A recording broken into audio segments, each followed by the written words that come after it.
right, you guys. Well, welcome to another Friday Night Live. I know it's. Hold on, start that again. Okay, go ahead. Okay. Well, welcome to another Friday Night Live. It's been quite a while since I've done one of these. I'm sorry about that, but been really busy shooting videos and doing all kinds of other crazy stuff. So what I'm going to do tonight is a lot of people ask me about traveling, and I travel a lot. And what do I take with me? What do I take? You know, oil's really difficult to take on trips where you're in, like, let's say, Bhutan or something. Like, you know, some of the stuff I'm going to be doing tonight is from Bhutan trip that I took a couple years ago. And I take a lot of camera equipment, and if I do take anything, it's usually sketch materials or gouache. And gouache is my second favorite medium to oil. But oil is very heavy, very cumbersome. The plein air easels are not, even the smallest, lightest ones are still pretty bulky. So if you're going to be carrying your backpacking equipment, you're going to be carrying survival equipment, you're going to be carrying cooking equipment, tents, sleeping bags, the last thing you can really traipse in is an extra 10 pounds of easels and tripods and things of that sort. So anyway, tonight this should be really fun, I hope. And I'm going to do 3 little paintings. And I call these little comps. They're very small. And I'm going to first run through this little jerry-rigged pochade box I made. And I made it probably for about 20-25 bucks with just materials I had around my studio. So some of you may be interested. This is just a little pencil box. It's not a pencil box, it's more like a paint carrying box that I took. And I took 2 of them. I had 2 of them sitting around from our school. And I basically took one of these off here, and I just mounted it with 2 mounts you could probably get at Home Depot. I got them off an old pochade box of mine. And I just put that on. And unfortunately, it'll again, everything's jerry-rigged, so it goes all the way back too far. So I just take a piece of paper, you know, some board, little cardboard, and I just, you know, fold it up and put it in there, and it's fine.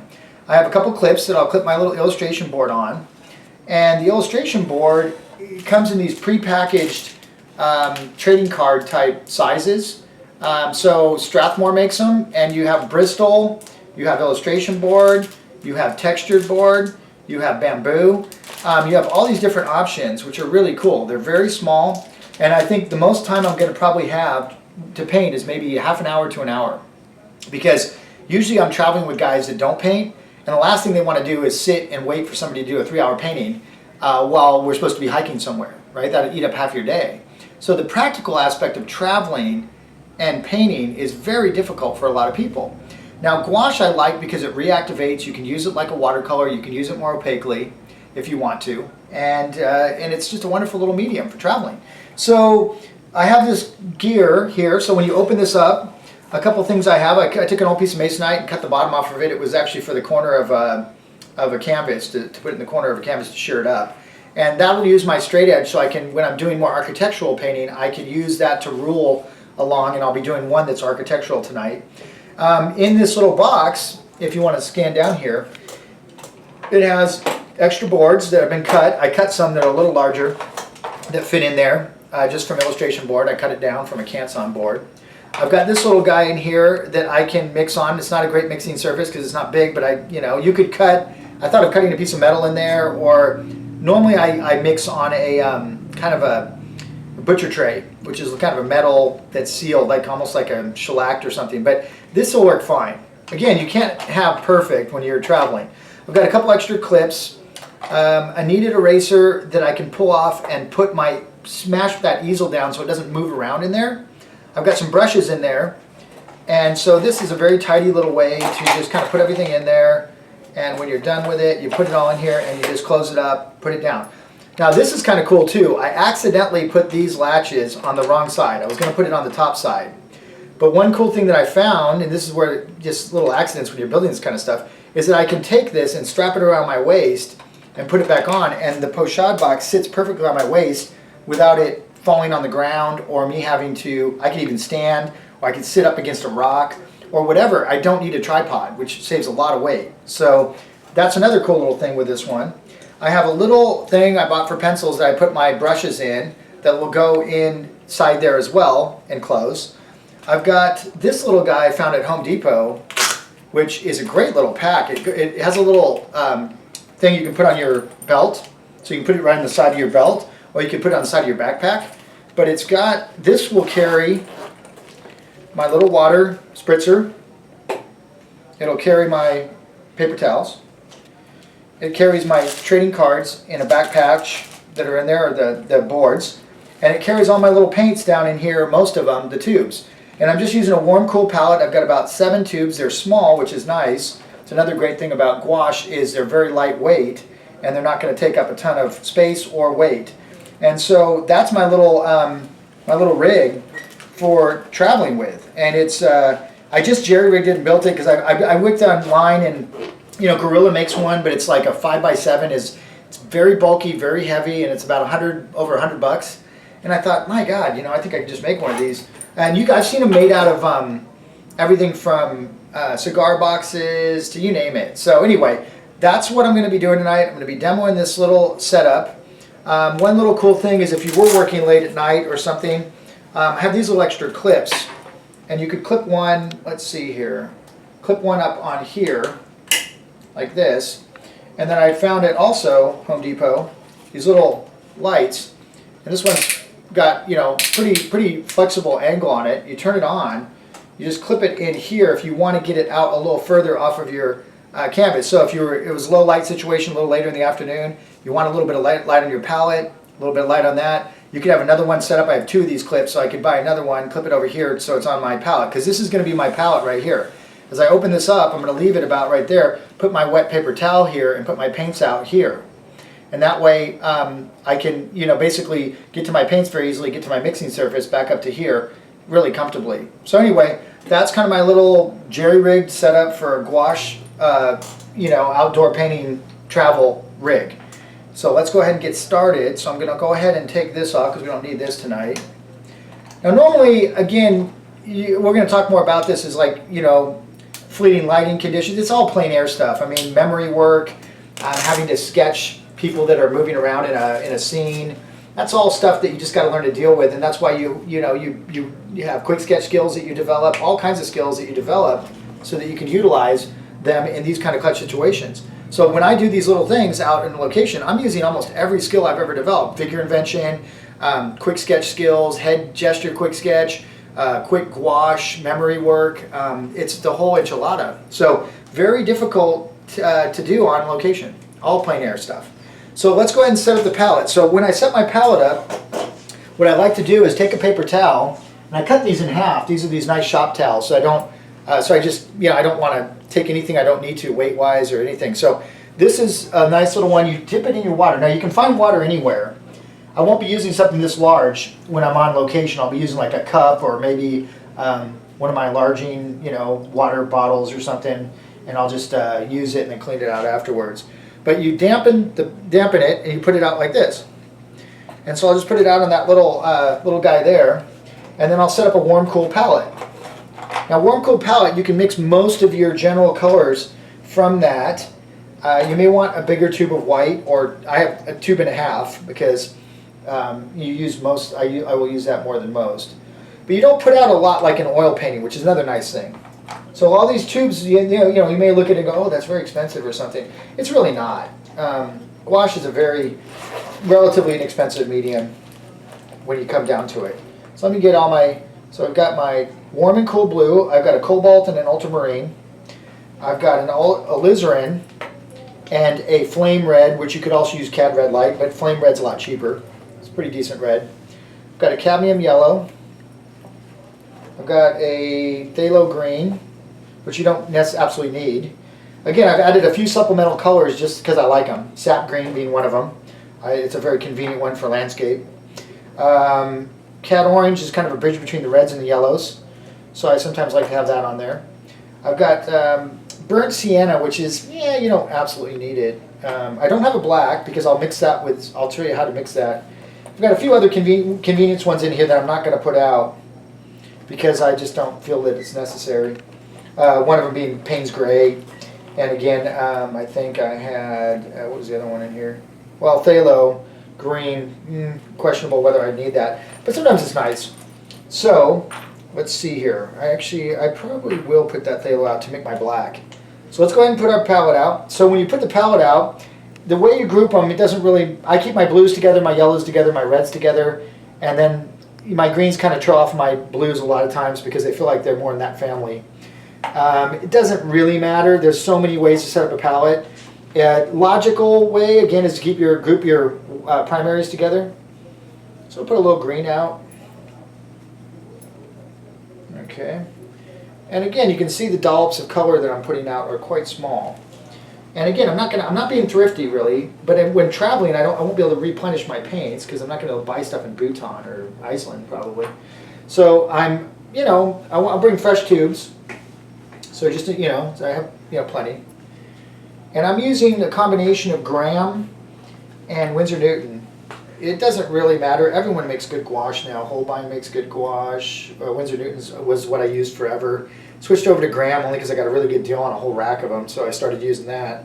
And it's quite nice. I use honey as their binder instead of gum arabic, which is a little different. I don't really see much difference with it. Hopefully out in the wild I won't be attacked by something because of the honey aspect of it. Probably bees or something. Something will attack me probably.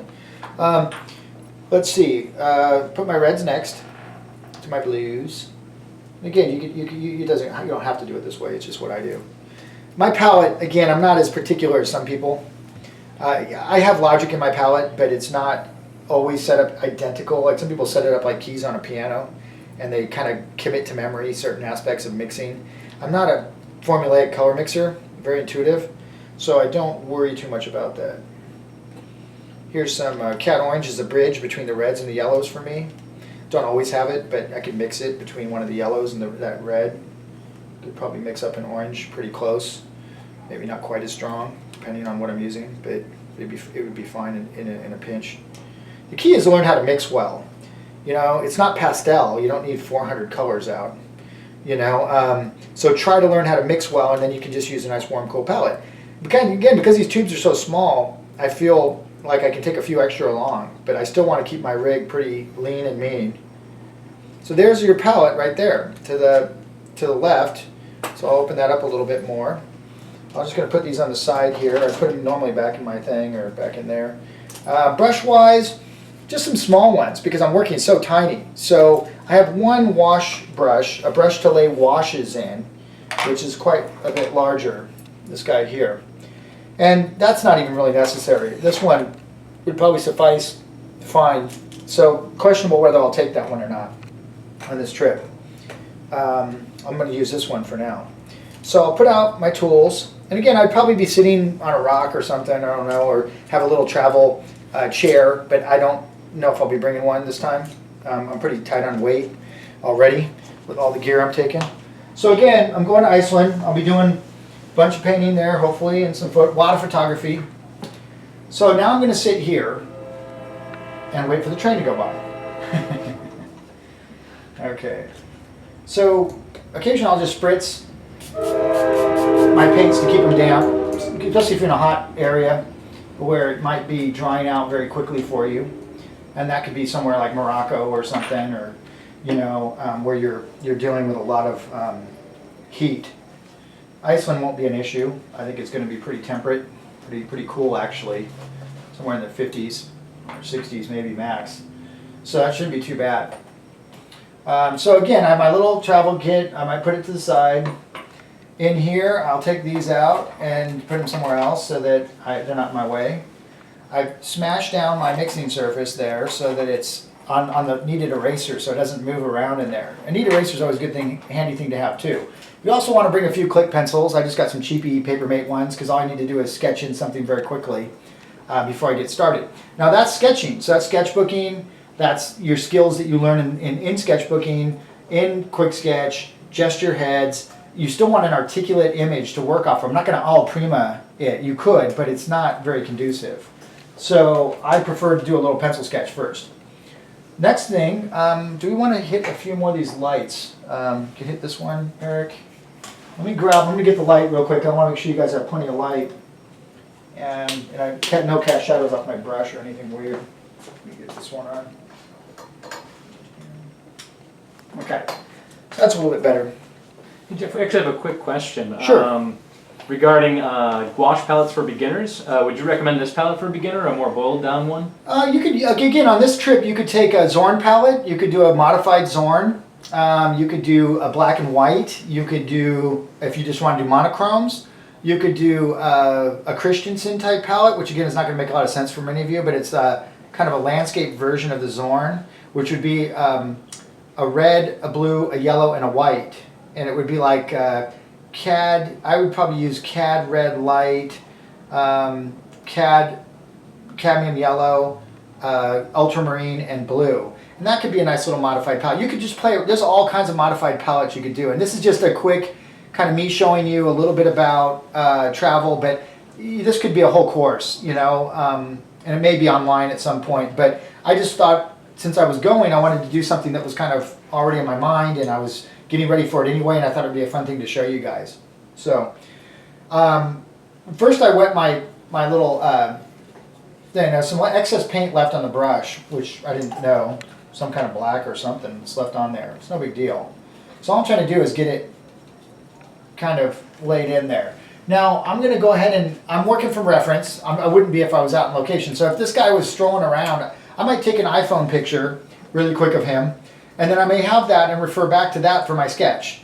And then I may look at him and for coloring, and I may refer back to that little picture occasionally.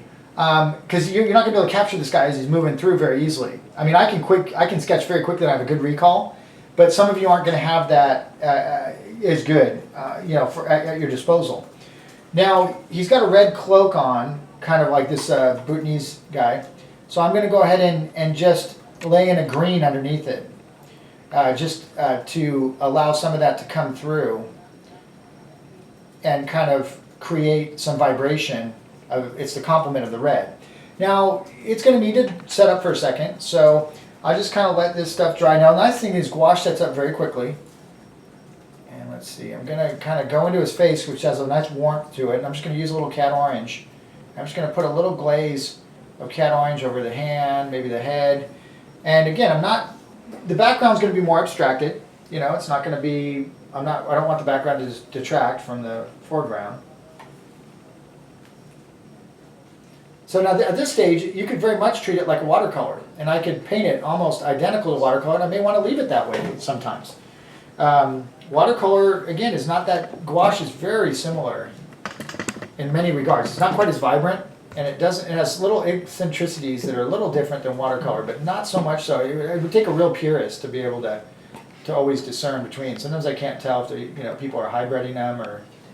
Okay, so that's a nice little start to the painting. And I'll just let that set up for a second. We'll talk about some other stuff. So again, things to note, bring some extra clips with you. You can also, I had this little metal, I don't know what it was, like it could be an Altoid box or something. That's another box that you can mix on. This metal here, you can mix pretty good on it, actually better than the plastic. So I thought of cutting a piece of tin and putting it in the bottom of the box. You could, it doesn't mix well on glass, so metal's a little bit better. Let me just clean that off a little bit. Any questions coming in or anything, or? Not too many right now. No, we're good. Okay. So again, got my little sketch going. It's starting to dry up. It'll take a few seconds.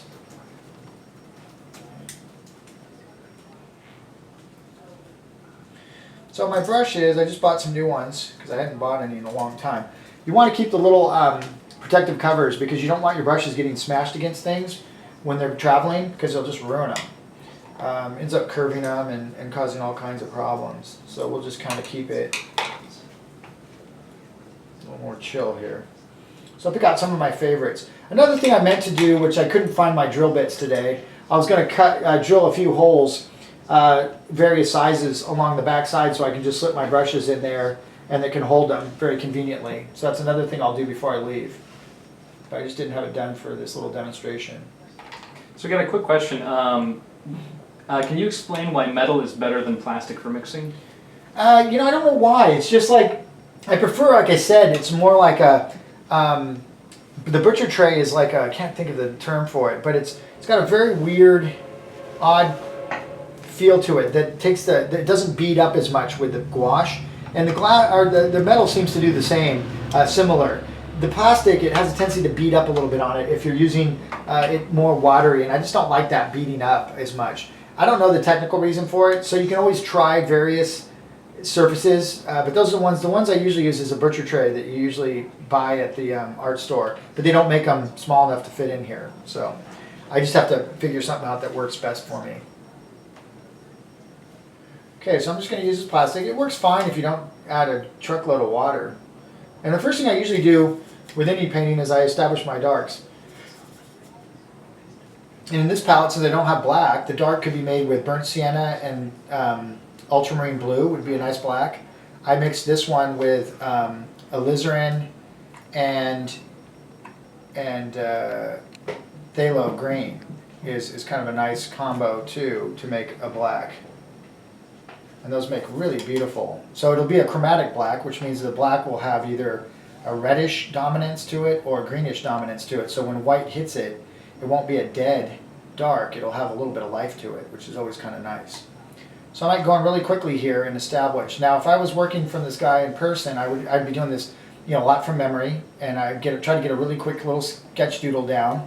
Then, like I said, I'd take a little iPhone picture just so I could recall back to the shapes while I'm feeling. Now, as he's walking around, maybe I could cross-reference him periodically for his skin tone and just kind of look at various aspects of him as he's moving around, where maybe it's a market scene or something, and I'm just sitting up on some corner, kind of sketching. But the key is to move quickly and efficiently. Don't turn these into these kind of ridiculously tight efforts. Just have a lot of fun with them. They're little diary notes, that's all they are, and I'll take notes from them, and later, a lot of times I want to shoot a photo too, so I'll have my camera with me, and my nicer camera, SLR, and I'll kind of take pictures, and I'll convert these to larger paintings at a future date. But they're really just memoirs, little remembrances of your trip, of your experiences. I find that to be really, really fun. I don't like to try to do major efforts on the road. It's just not my style. I'm a decent plein air painter, but I find this to be a little bit more enjoyable for me. And it's again, art. There's so many very cool things you could do. You could do ink washes. I will sometimes take some little sketchbooks with me, and I'll either do ballpoint pen sketching or even quill. Not quill so much, but maybe some brush inking. Okay. So again, filling in my darks quickly and efficiently, just spotting them basically, almost like you're spotting it as an inker in. So I got my darks in, and let's see. Let's start around the head. I just want to kind of get that head knocked in. Give myself about, I don't know, maybe 30 minutes for each one of these.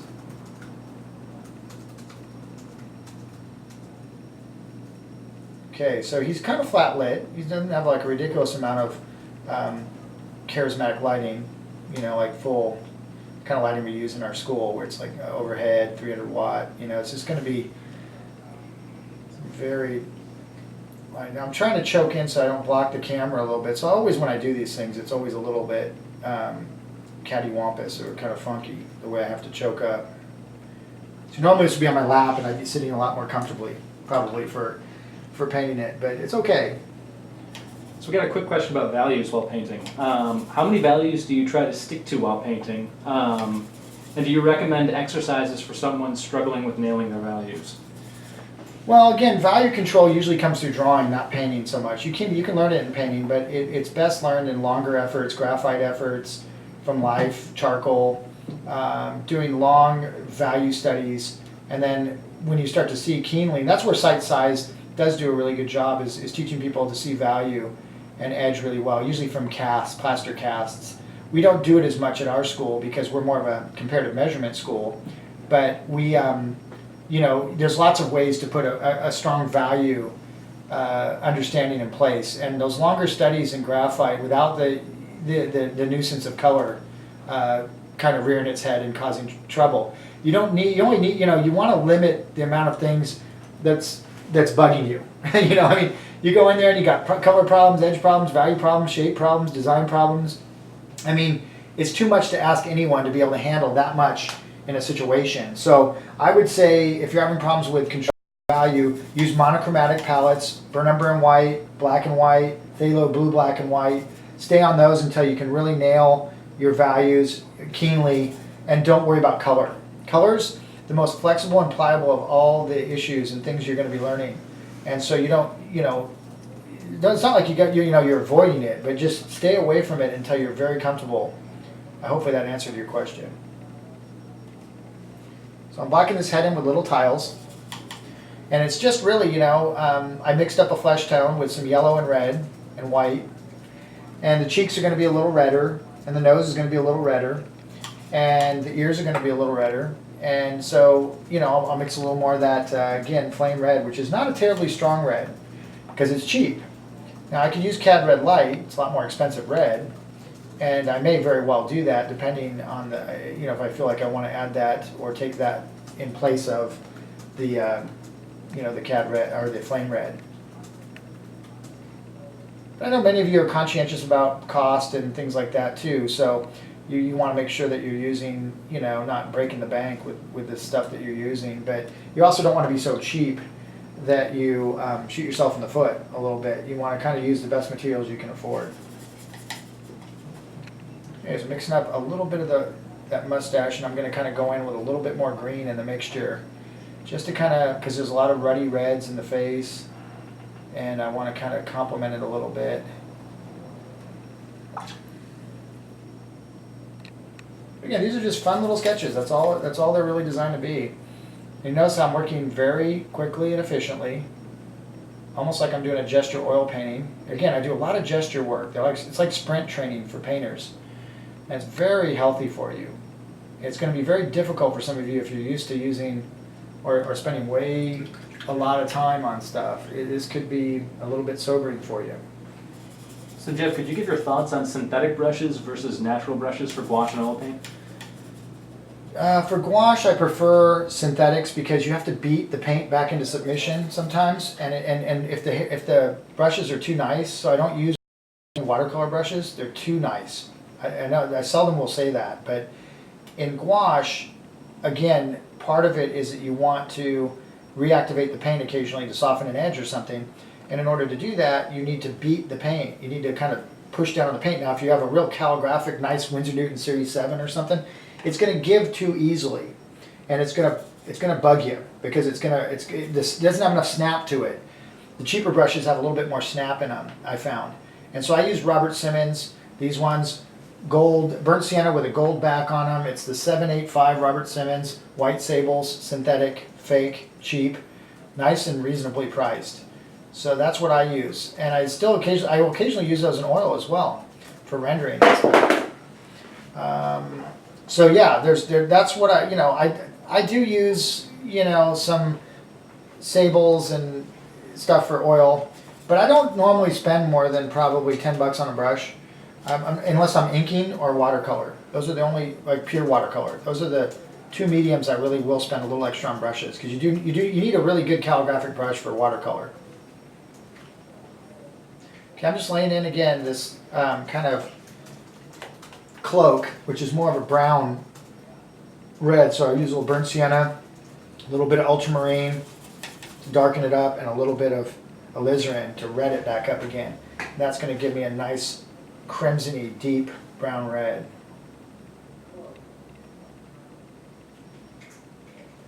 Put some over here, hit that a little bit over there. There's a little dash of it down there. Okay, the color is kind of a creamy white, so I'll move over to this other little block here, and I'll take a little white to start with. I'll add a little bit of cad yellow with it. Now that yellowed it up a little too much, so I'll add a little bit more white with it, and I'll just test it out here a little bit. And that's going to be one of the lighter parts of the painting, is this little bit of his collar showing through. Now, So go ahead. We've got a technical question on gouache here. Is it possible to glaze a gouache painting without activating the layer underneath? You can do a thing called water glazing, which is something I talk about online in a little more in depth, because it takes some, it's not something you can show really quickly, but that's just basically taking the water and moving quickly over the paint. It's almost like a poor man's airbrush, that's what I call it, because it gives a similar effect, but it's not quite as nice as using an airbrush to glaze. If you're going to glaze, airbrushing is still a really wonderful way to do it. Not the old school where you have to cut friskets and all that stuff. I'm not a big fan of that. It's just too tedious, and I don't like using airbrush in that manner. I use French curves, and I block the areas I don't want to get spray and I kind of use it in that manner. But again, that's not something I could probably show in such a quick demonstration. Something, we'll save that for a more in-depth kind of class or something down the road, because I just, there's only so much you can cover in these things. Okay. He's holding some prayer beads, and they're coming kind of off of his hand, and he's got a really cool, the way his hand's holding. Now again, if I was in a quick situation, I'd have to either recall that hand, or I would have to have done a really quick shot of it and then referred back to it a little bit, maybe when I was more leisurely hanging out, having some lunch or something, and just continuing to paint on it.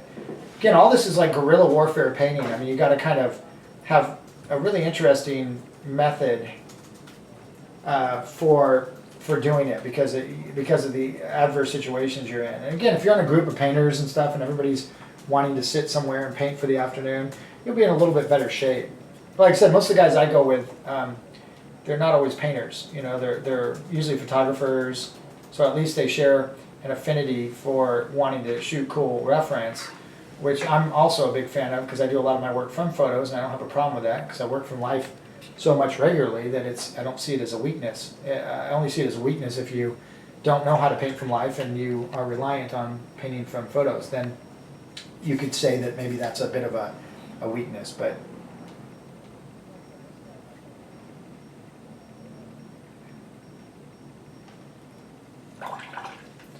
again, and I'll touch that head's just laid in, but for a gesture head, it's quite nice. And I'm going with almost pure alizarin in the deep parts of the ear, because there's a lot of blood flow in the ear, and I'm just kind of trying to get a little kicker in there. Now the red cloak, in a second, I will get to, is quite, I'm going to continue to finish that other side first, before I get ahead of myself here. So Jeff, how fast does gouache dry compared to acrylic and watercolor? It's kind of comparable in some ways. I mean, I wouldn't say, I've never done tests to see which one's faster, but they all dry quite quickly. I mean, within seconds. I mean, like I'll lay this down, blow on it, and literally it's almost dry already, like 10 seconds later, or 5 seconds later. I mean, it's already setting up. And again, heat will affect that, and weather conditions will affect that. So sometimes it'll set up in a matter of seconds if you're in like 100-degree weather or something. I mean, it's quite. I remember doing some of these in Spain, and it was 114, and I was trying to teach a class in outdoor figurative plein air in oil, but I did a gouache demo, and it just dried up right before I could even get the paint. I mean, anything on the surface. It was so hot out. So sometimes you'll have to battle that, a little bit. But usually I find the dry time to be quite a benefit. Now I want that green. That green almost dried up to nothing. So what I might do, because I'd like to get some of that back in there, is I'm going to take a little bit more aggressive green here, and I'm going to lay it down a little bit more aggressively here down in the lower section, let it dry while I'm working on the upper section, so I can get a little bit of that coming through even more aggressively than I first had. So that looks pretty crazy when you first see it. You go, what is he doing? He's just really wearing the painting or something. But it'll come around.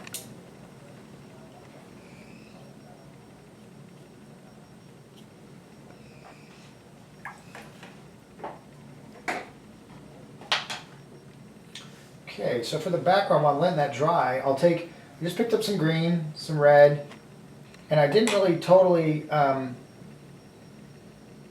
mix it. Now, oil is better at this than gouache. Gouache doesn't like, broken color in gouache is a little hard to get, because I've put it on with a palette knife, and I've tried to get it to do certain things, and you can get it to do some cool stuff.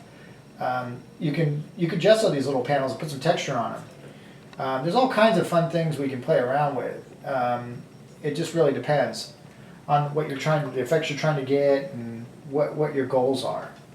To me, again, these are just little diary notes. I'm not gonna, fret over them too much. I'm just gonna try to treat them really, really enjoyable and fun little exercises. So we got a question regarding, this one's popped up a couple times, regarding darks to light or light to dark in gouache. Which do you recommend and why?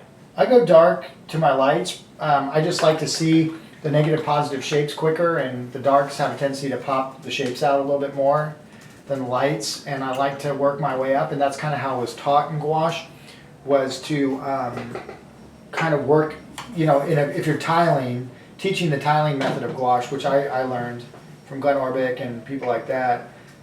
We were building up through the 10 values, starting at 0 being black and 10 being white. We would work our way systematically up, and we would exhaust each one of those values as we progressed up the chain.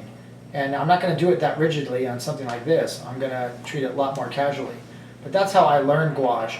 And so some of that has always remained with the way that I work in it to some degree. So that's why I probably would say that I would work from dark to light more than light to dark. But I don't think it's necessarily a bad thing to work in the reverse. It really is a personal preference, and some of it might have to do with training, like I was just saying.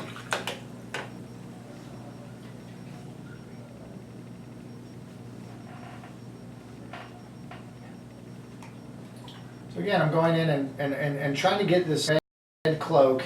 Now red's one of the most difficult colors to handle in a painting. That you'll hear that time and time again. It just is. I mean, it's a toughie. And the way they dress in Bhutan, it's kind of a little bit like a monk combined with more civilian application. So you don't, some of them are quite textural and have cool designs, and other ones are a little bit more drab, and because they may be more of a monk, and they, it's more of a real conservative outfit, conservative dress. But the country I found very appealing for me, because it's a very friendly country to photograph in, to paint in. It's primarily Buddhist, and they're quite receptive to people taking photos, and they're quite okay with it. Some countries it's a little bit more difficult, and you always want to respect the culture that you're working in and not just be an obnoxious American running around causing trouble. You want to kind of, be respectful of where you're at, and do a little research ahead of time to find out whether it's friendly for that kind of stuff, or is it conducive.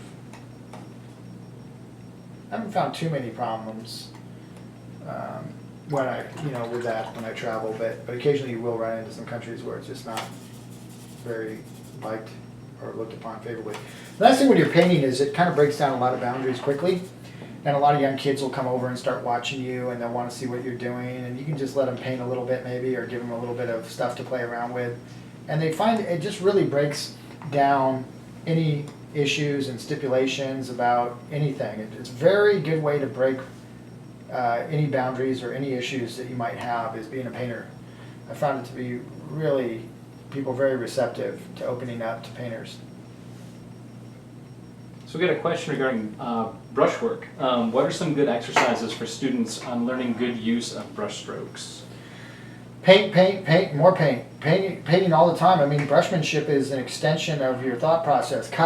Looking at other painters that you really enjoy their brushmanship, doing some master studies from them, emulating the look of their work, whether it's Sargent, Soroya, Zorn, Fetchen, whoever it is that you're motivated by, and really getting in there and enjoying, getting in and really digging into what their brushmanship looks like. I mean, that's how I learned a lot about brushmanship. Is I would get hot on an artist, and I would do a lot of due diligence and look at their work and collect examples and do studies, and I started to kind of learn to bend my paint strokes in a similar manner.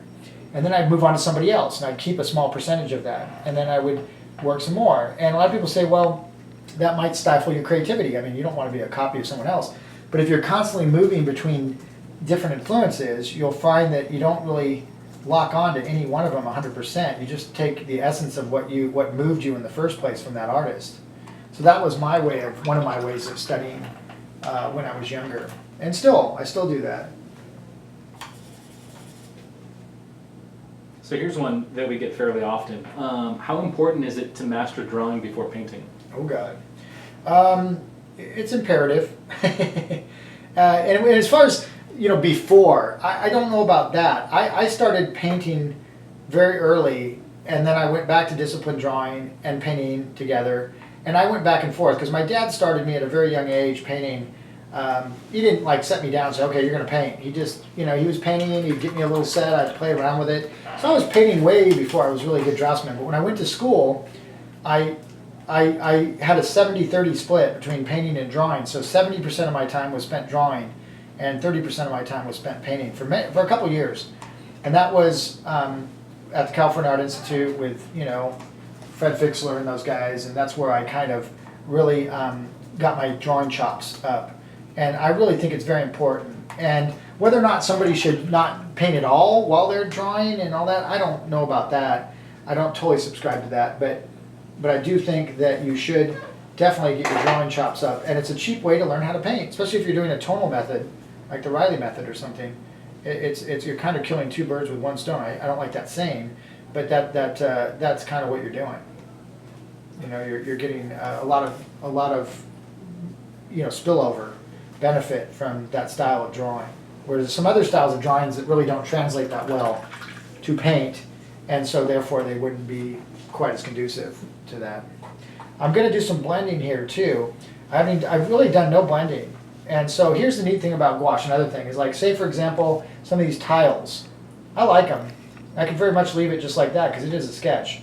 But I might go in and do some slight blending. Like for example, this is a very sharp edge along here. Maybe I just take a little damp brush, run it along there, and just do a nice little soft edge there. You would not be able to do that with watercolor. You wouldn't be able to do that with acrylic, right? You'd have to get that edge in the stage of doing it in the first place. This affords you the opportunity to go on the back end and do your massaging of your edges at leisure. And I find that to be way more beneficial. It's such a positive with this medium. I could go back in this little sketch a year from now and work on it and polish it off or whatever. I wouldn't do that, but that opportunity would be there. Whereas in some other mediums, that opportunity just would not even be an option in that way. So, again, you're always going to hear me toting my love of gouache. My dad introduced to me at a very young age. It's kind of a dead medium, kind of like Latin is as a language. It's extremely beneficial for training, but a lot of people poo-poo it because digital has a similar effect to it and is very, very much a lot easier to make corrections in.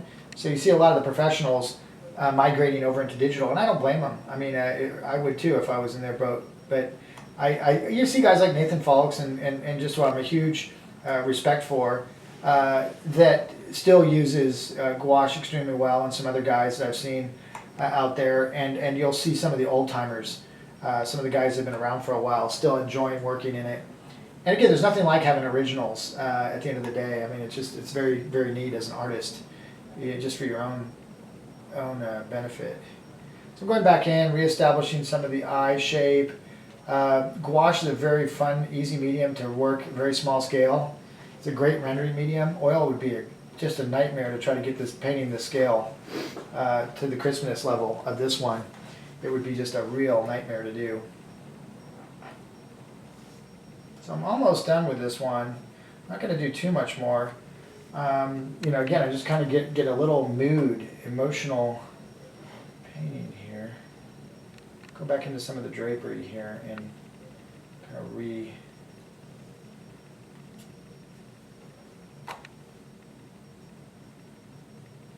So as you're kind of wrapping up this this piece, Jeff, we actually had a question kind of regarding that. When do you decide you are finished with a plein air sketch or painting?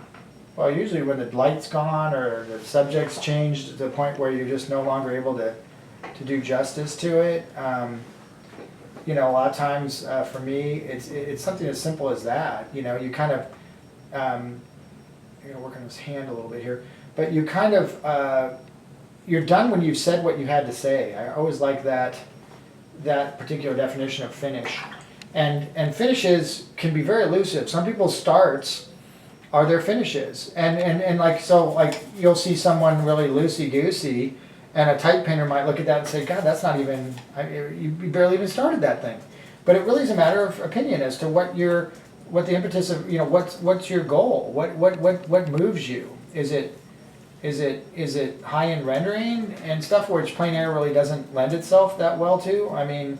You can sometimes go out on multiple occasions and do show up on a location after location after location, day after day, and you'll see some old painters that did that. Even Sargent would occasionally do that, but that's not my thing. But it is doable. But I think if you're going for that immediate read and that immediate true plein air, it's done in one sitting. It's usually done in about a couple hours, and you really are finished when the time's up. Like when you run out of light, and you might start, and all of a sudden at 9 in the morning, 8 in the morning, and then by the time noon comes around, I mean, you either have to have that thing in and good, or you're not going to get it. It's gone. The lighting's flat, and it's all memory work from that point on. So a big part of plein air is memory. It's really having a good recall and learning to work out of that recall or off that recall. And that's one of the things that it helps to cultivate. So you might say, well, how do you get that kind of skill? Well, you get it by trying to do it, How did Soraya paint cattle coming out of the water on a 12-foot canvas? The cattle aren't going to stop and wait for you. They're not going to sit and hang out. They're going to be moving around and doing stuff. And what are you going to do? You're going to pull it out of your memory. You're going to be working out of a lot of recall. And you didn't have photos really to work from at that time. So, it was a lot of really good recall, and waiting for maybe another one to come around in a similar position as to the one that just moved, and then painting a little bit more of the hind end off of that, and knowing a great deal about their anatomy in the first place so that you could know what you were looking at. And all these recall things is what makes studying an art at a high level, elite level, very difficult, but doable. It's amazing what your mind can do if you just train it properly and respect it and give it that time to develop. But also you have to do those hard exercises. And a lot of people, they think that it's some kind of, and some of those people may have been working with some magical genetics. I don't know, maybe they have photographic memories and things, but it's hard to say. It's hard to say. I know I've developed a very, very good memory. I don't think I have a photographic memory, and I've cultivated a very strong one, but I have to maintain it, which is difficult, through practice, because it doesn't come naturally. But I do lots of exercises that force me to work from my memory. And some industries, like the animation industry, and a lot of these fantasy-driven industries, Magic the Gathering. We have a lot of guys at our school that do a lot of invented, more imaginative realism and stuff like that, where it's a huge part of it is recall. A huge part of it is invention. It's one of the most difficult areas to work in, and I have huge respect because I used to work in those areas. So when I do fine art or something, it's not that it's that different or it's easier. It's just it is a little nicer to have some reference to work off of, but it's nice also to be able to work under adverse conditions and be able to really fix a hand if you need to, or fix a head or an eye or some drapery or something, because you've studied drapery academically and things of that sort, memorized the 7 key folds and all that kind of good stuff. Okay. Any questions? No? Let's see. Kind of chill. Nice.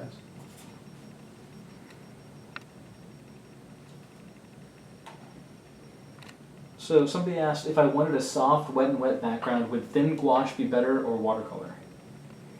Well, you can thin down gouache and use it like a watercolor. You could hybrid the two and use some watercolor along with it, but I don't think it's necessary. You can get almost exactly the same look without having watercolor. So I would say just use gouache in a diluted manner, and you'll get a very similar effect without the hassles of having to put out 2 different mediums or whatever. It's up to you. I don't see the need for it really.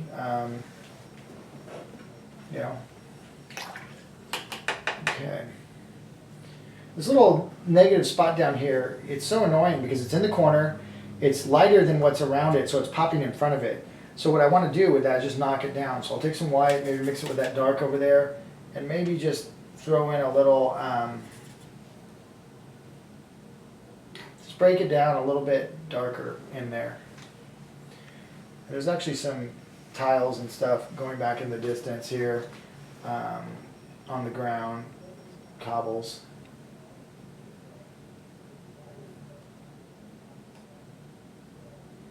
So here's a question.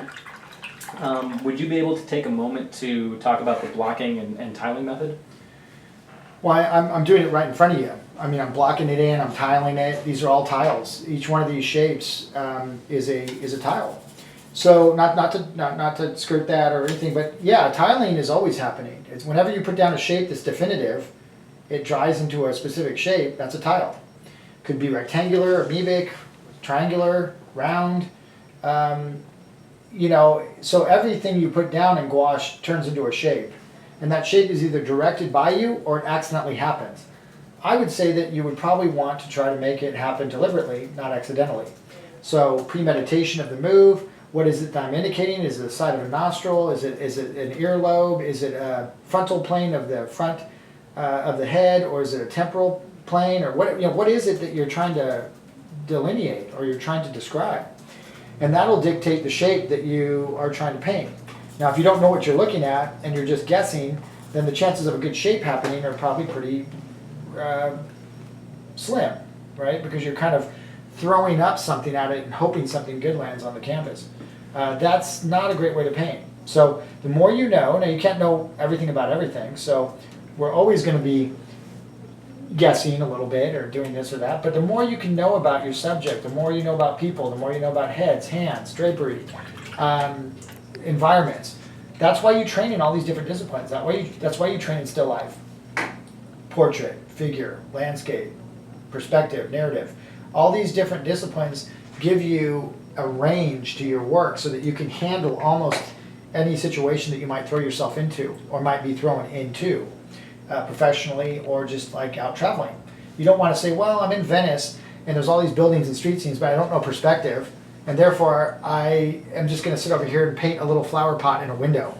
Or all this beautiful subjects around you, but you can't handle them because you didn't academically train properly to be able to do that. That's a shame because it limits you greatly into what you can expose yourself to, what you can tackle.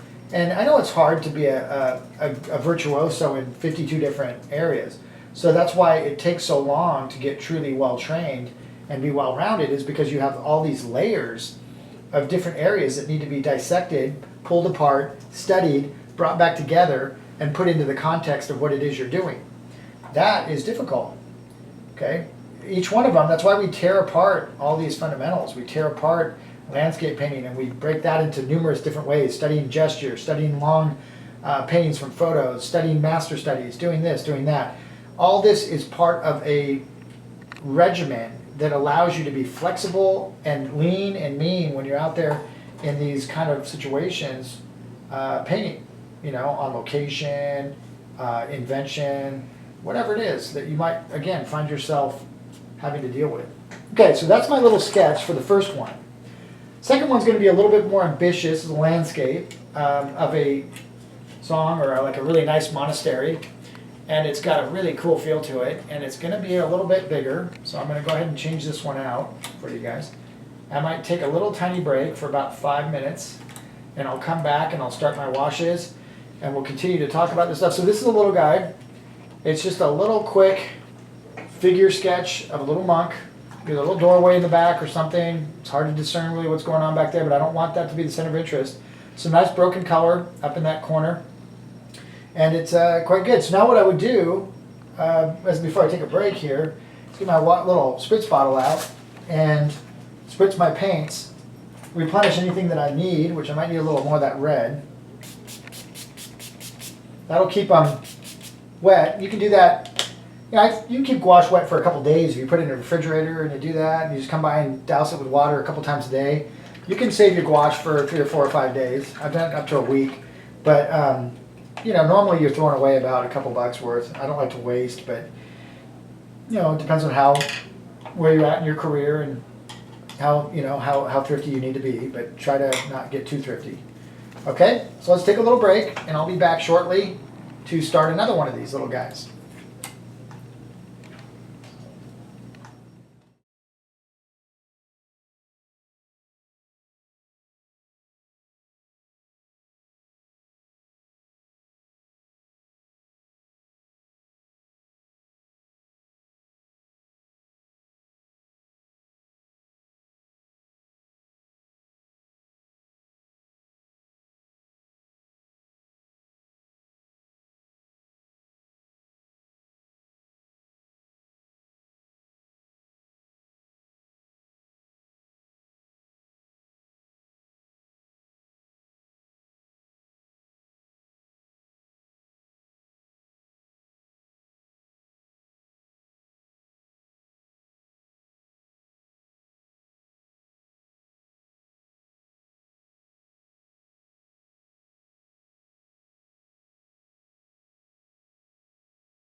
All right, everybody, we're back. And I'm going to do a little landscape again of a really beautiful monastery. It's such a gorgeous, if you ever get a chance to go there, I know it's an obscure place. Most people don't even know where it's at. It's between China and India. And it's a little tiny country. And it's, again, it's a Buddhist country, and primarily. It's got, I think it's the only country, one of the only countries in the world that has a negative carbon footprint, which I thought was kind of cool. Okay, so can you turn that down over there, you two, because it's kind of annoying to hear my voice in the background. So these are just some little comps that I did because I'm working on an idea for a show coming up from one of my trips to Bhutan. And so these are just some little paintings similar to what I'm doing right now. And so I use this skill set not only on location, but in my studio to figure out whether a painting has any merit or whether I might want to do it larger, what size I might want to do it. Sometimes I'll paint actually frames around these. I do tons of these. And I'll comp out a whole show. And I'll pick my favorites. So I'll have my dad come in. I'll have some other people I respect, some of my teachers, students even, my wife, come in and take a look at these and pick the ones that are their favorites. And just, from a gut level. So if the painting's working at this scale, there's a good chance that it'll work at a larger scale. If it's not working at this scale, then going really large in oil and spending a lot of money and a lot of time, especially when you have a tight deadline, it's brutal. So I like to figure these out in small scale like this. So anyway, that's just a sample. I did that one on gray board, matte board, and they're just really fun little ways to get your mind around a show. Because when you start talking about doing a show, you might say, okay, this gallery show is a year off and they need 30 paintings. And they're not going to check up on you to find out whether you're doing it or not, right? They're just going to say, okay, next October we need those 30 paintings here. Good luck. Have fun. And you're going to be having to micromanage your time and be very disciplined throughout that year. And so you might figure out after sitting down and doing everything that you have to hit a painting every 2 paintings a month. And if you chowder or you mess up a painting, that means you've got to do 3 the next month, right? And it gets harder and harder when you have trains coming through to hit these deadlines. And so you really have to be, and that's where being an illustrator or having that illustration background is just, I think you can't put a price on it because working all-nighters and having to do all that stuff that you do as a illustrator prepares you for the rigors and the freedom that fine art affords. But it's a freedom with responsibility, man. I mean, it's really not like that easy for a lot of people to handle when they first started. They have a lot of anxiety over it, and it's very difficult to micromanage your time. Now, this is a scene where I'm kind of thinking, when I was there, I saw this on 2 different occasions, this scene. One of them was where it was very dramatic, and there was mist in the hillside in the back. And I'm always kind of pointing out my illustration side and saying, I want to make this sexier than I see it, right? Or whatever. I want to add a little something to it. And so I might add in some of that mystery. So as I'm thinking about that, and if I was back in my studio doing these, warming, I might splice 2 or 3 different photos together, or a remembrance of 2 or 3 different situations. So this foreground is in shadow. We have raking light coming across here. I want the background to be like mist that's starting to make this even harder. Invent the scene in the background a little bit. And the scene I'm thinking of is this one right here, which is a picture of, you see the mist coming up through the hillsides and down the valleys. And that's in mostly shade, but you can very often see that happen in early morning where part of it is burnt off and then the higher locations or some other location has the mist still dissipating. And I kind of like that, so I might try to integrate that a little bit into that background a little bit. So here's a quick question. How do you balance being present, appreciating your art, staying optimistic about it, staying observant as well, etc.? How do you balance all those different emotions while you're creating a piece? Oh, yowza! That is a loaded question. That's a beautiful. Art is a multitasking behemoth of a problem. Anyone who is a professional that has to rate. I know guys raising kids, trying to be painters, trying to be a good husband, trying to be a good wife, whoever, male, female, trying to raise the kids, trying to do this, trying to do that. It is amazingly difficult. So what you have to do is you have to learn to be a good multitasker. And that's not something that we often learn in school, that at least not very well. I mean, we start to, but it's not like something they drill into you and teach you the skill sets. You usually have to, you're doing finals and you're trying to play sports and you're, whatever. And you start to learn slowly that, hey, I got to be good at multitasking because this is ridiculous. But it is hard. I'd be the first one to tell you. I mean, I meditate a lot. I try to really work on myself and try to learn these skill sets, but I've had to learn them on the back end, like most people. It's just not something that I was taught that well in school. Luckily, I have a tendency towards it because I came from a background heavy in athletics and self-training and self-motivation and having to get up early in the morning and go train before school and this and that. So I had a lot of discipline that started happening at a fairly young age. But some people have that in them, some people don't, some people have to cultivate it. And there's nothing like life dealing you a little bit of difficulties to help that out. Like lop a kid on it in a mortgage and you'll start to learn how to multitask or you'll get in a lot of trouble. So sometimes life just takes care of it through the demands that life has a tendency to put on us. So that's a loaded question. That one I could talk hours about that. And that podcast I did on mastery touched a little bit on that kind of stuff with homeostasis and trying to balance this and that. Oh man, it's good.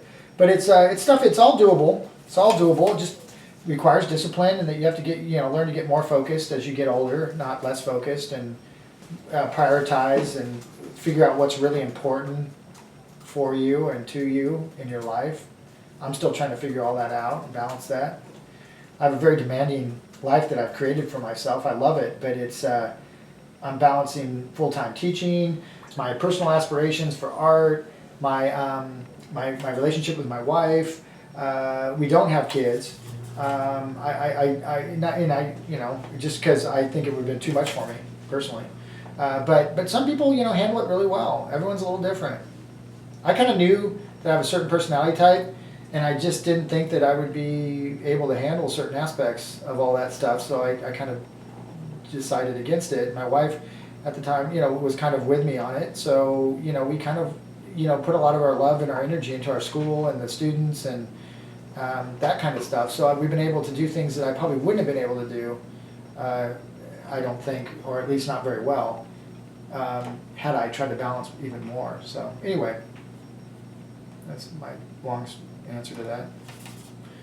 So I'm over here, I'm hitting some tree shapes, and I like I'm thinking Watts, which is a great plein air painter, a California Impressionist.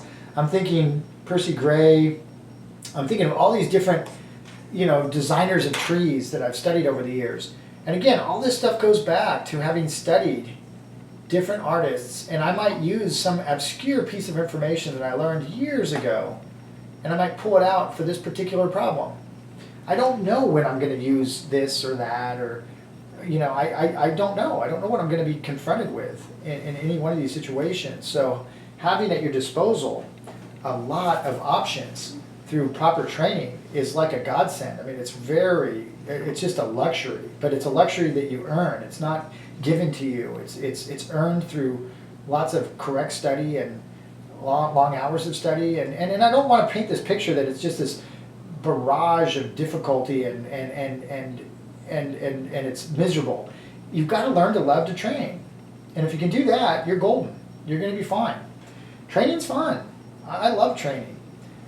There's times when it gets a little bit difficult, but I mean, what doesn't? So in this, so we got this hillside. We're blocking the corner, which is nice, leading us to our center of interest, which is right along here, which is going to be that beautiful raking warm light coming through. And then we've got this tree, which, I was debating on whether I wanted to move it. If I did a larger painting, I would play around with different locations for it, but I think it's kind of nice. It has the top of it in shadow, and then it gets a little bit of raking light. It's nice. I'm going to let it roll.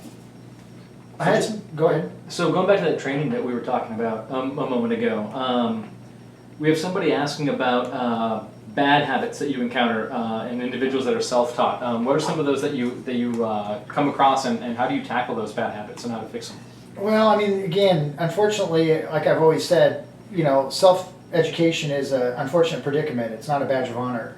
A lot of people like to say, well, I'm self-trained, and they wear it like it's some badge, like, well, good for you. It's just unfortunate that if you have to try to learn these concepts by yourself, because the eye can't see its own inadequacies. It doesn't see that it doesn't see right. It thinks it does. So you could be doing some major damage and not even know it, because your eye just can't see it properly. It's seeing skewed, and it thinks it's seeing right. So when you meet somebody that then tries to help you, maybe someone extremely knowledgeable that has your best interest at hand, you have a tendency to not listen to them, or to argue with them, or fight against them because you feel like you know better. So I think when you're trying to learn to see spatial relationships, trying to learn how to, for example, coming up with the abstraction that we use, the Riley abstraction, that took one guy his whole life to come up with that system, and that was his contribution. If you were to try to stumble across that approach on your own, you may spend your whole life reinventing something that's already been done, only to, I don't know, it's like, why do that? I mean, so I think the biggest thing I see is people, a false sense of pride that follows this idea that, oh, I'm going to do it my way, and I'm going to do it, they're kind of stubborn, kind of a stubborn mentality. And I think a lot of people, it can resonate for many different things. Sometimes people just don't have an option because they live out in the middle of nowhere. They don't have access to this stuff, and they just don't have an option. But now that's quickly changing. Other people are just plain cheap, fundamentally, and they just don't want to invest in education because they think they can do it on their own. And I more power to them, but I don't think it works very well. So I think the thing I see a lot of times is just a lot of inadequacies in the ability to see spatial relationships properly. A lot of crutches on certain systems that maybe weren't very well learned because they were just grabbing for straws and found some book that wasn't really that good, and they were studying aspects of it that they probably shouldn't have been, memorizing things. See, if you study something, the way you study art is by copying. You sit down with a book, you look at images in the book, and you emulate them to get them in your head. You don't read about them. You don't sit and read about edges, really. You don't really sit and read about color. You can try, but it's a miserable. It's like trying to read about taste. It's like, what does salt taste like, or what does sugar taste like? Well, let me explain it to you. Well, how about you just taste it? And you say, oh God, that's worth $1 million. I mean, like, how would you put that into words? So art, it's just very, very difficult to read about it. So most art books, if you're studying on your own, you're going to be studying out of books, because what else would you be studying from? So that becomes problematic, because there aren't a lot of good books out there, in my opinion, that are worth their weight in training. So you might be just studying stuff that's a waste of time, or the percentages of what you're studying are a waste of time. So all that stuff has to be factored in. So self-education, but I mean, there are a lot of really bad schools out there too. So, going to a bad school is what turns a lot of people off of training properly, because they hear these horror stories from people that have gone to these different institutions and spent tons of money and still aren't very good. And people think, well, God, I don't want to go through that, So the key is find a good place if you can, and they're getting more readily available. And try to get there if you can, or go online if you need to, if you have to. I mean, try it at least, because you may really find that you like it. But I keep getting people saying, well, I really need to be with people when I train. And I'm, well, okay, go be with people. Well, I can't afford to. Well, I don't know. It's like, I'm not sure what they're asking, because they're not really willing to listen to the answer, or the answer is not doable. So there's times when you just have to say, I'm going to have to save my money up and go somewhere, or I'm going to have to invest in my education and my future, like anybody does. You don't go to become a lawyer and just say, I'm going to sit in my room and study law by myself and become a top-notch lawyer. I mean, it just doesn't happen. You have to go to school and learn things and study with good people and all that. So I would say self-education, it's always a loaded question. It's always a difficult one for me to not get off on tangents with, because I've seen so much bad stuff happen with people doing that. And that's not to say you're not going to find one or two people out there that are capable of doing it. There's always an exception to every rule. Now what I'm doing here, you can see I'm slowly inching my way with this front plane, getting it to be the shadow, and then I'm going to leap over into the light and then leap back into light to dark with some mist coming up and everything. And so it's coming, it's coming along pretty quick. You can ask another question if there's another one. Yeah, I have a less loaded one for you here. Oh, what do you use to varnish your finished gouache paintings? I don't. I like the matte look. You can use spray fixative on them, or you can use a varnish, but I don't do a lot of. Quite frankly, I've done very little of testing with that because I've just never. It darkens up a lot of stuff on it. It changes the values of your painting.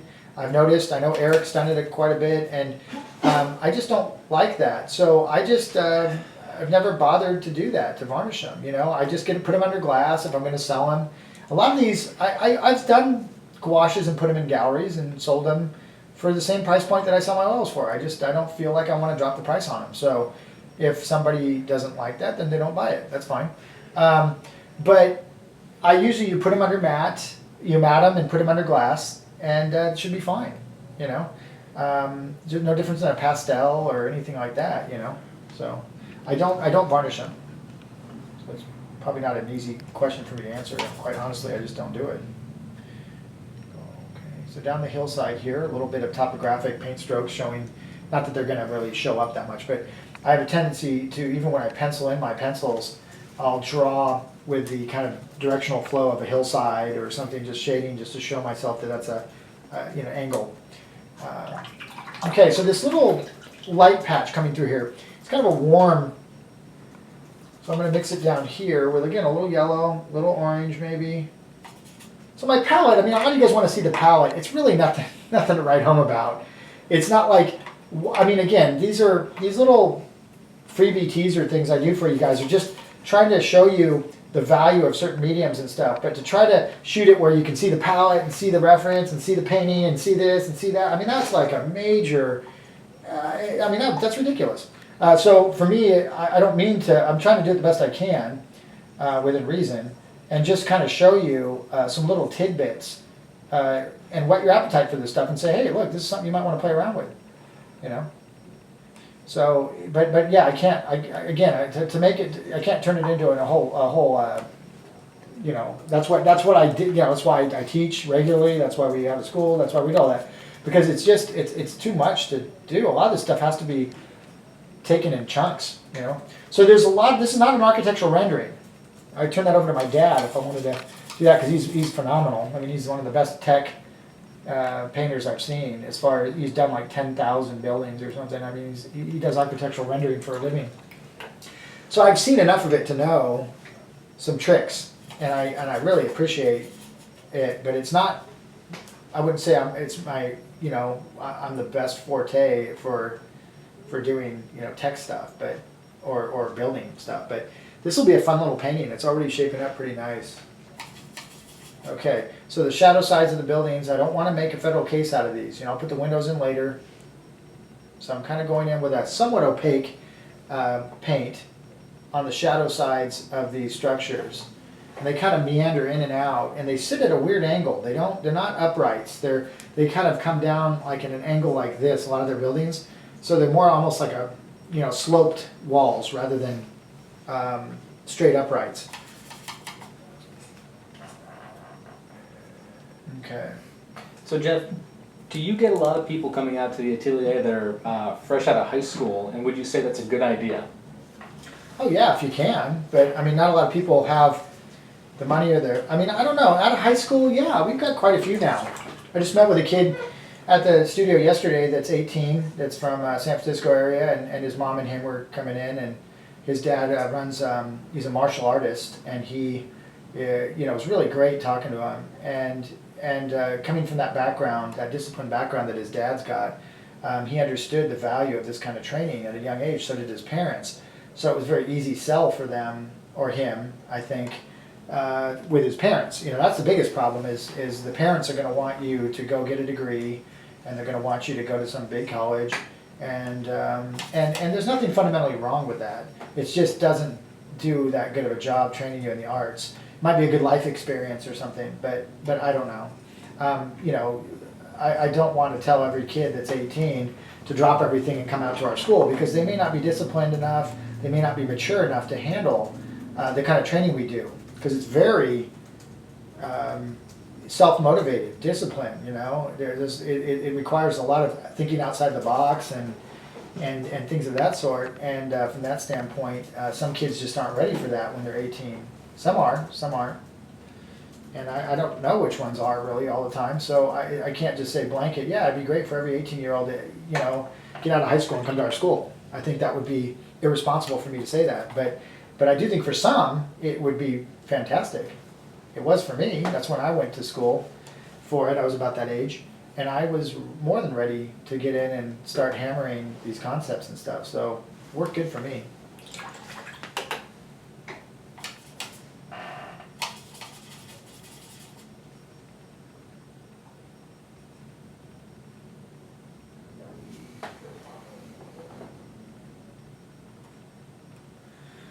So as I work through these, some of the stains that I originally put in on this hillside back here will become the mist. And so I'll work around the, you know, creating little abstractions of shape. And if I like the shape, I'll keep it. If I don't, I'll keep manipulating it until I do. So it's kind of a design problem on the fly. It's not terribly easy to do. I don't want to get these, I need to make sure that there's some areas of rest in this piece that allow the viewer to just chill out a little bit and not feel like it's so busy. So that's going to be a bit of a challenge coming up, because right now it's a little fragmented, but that's where it is this time of every painting goes through that, you know, that phase where it's kind of too busy, too broken up, and has to be reeled in, brought back in.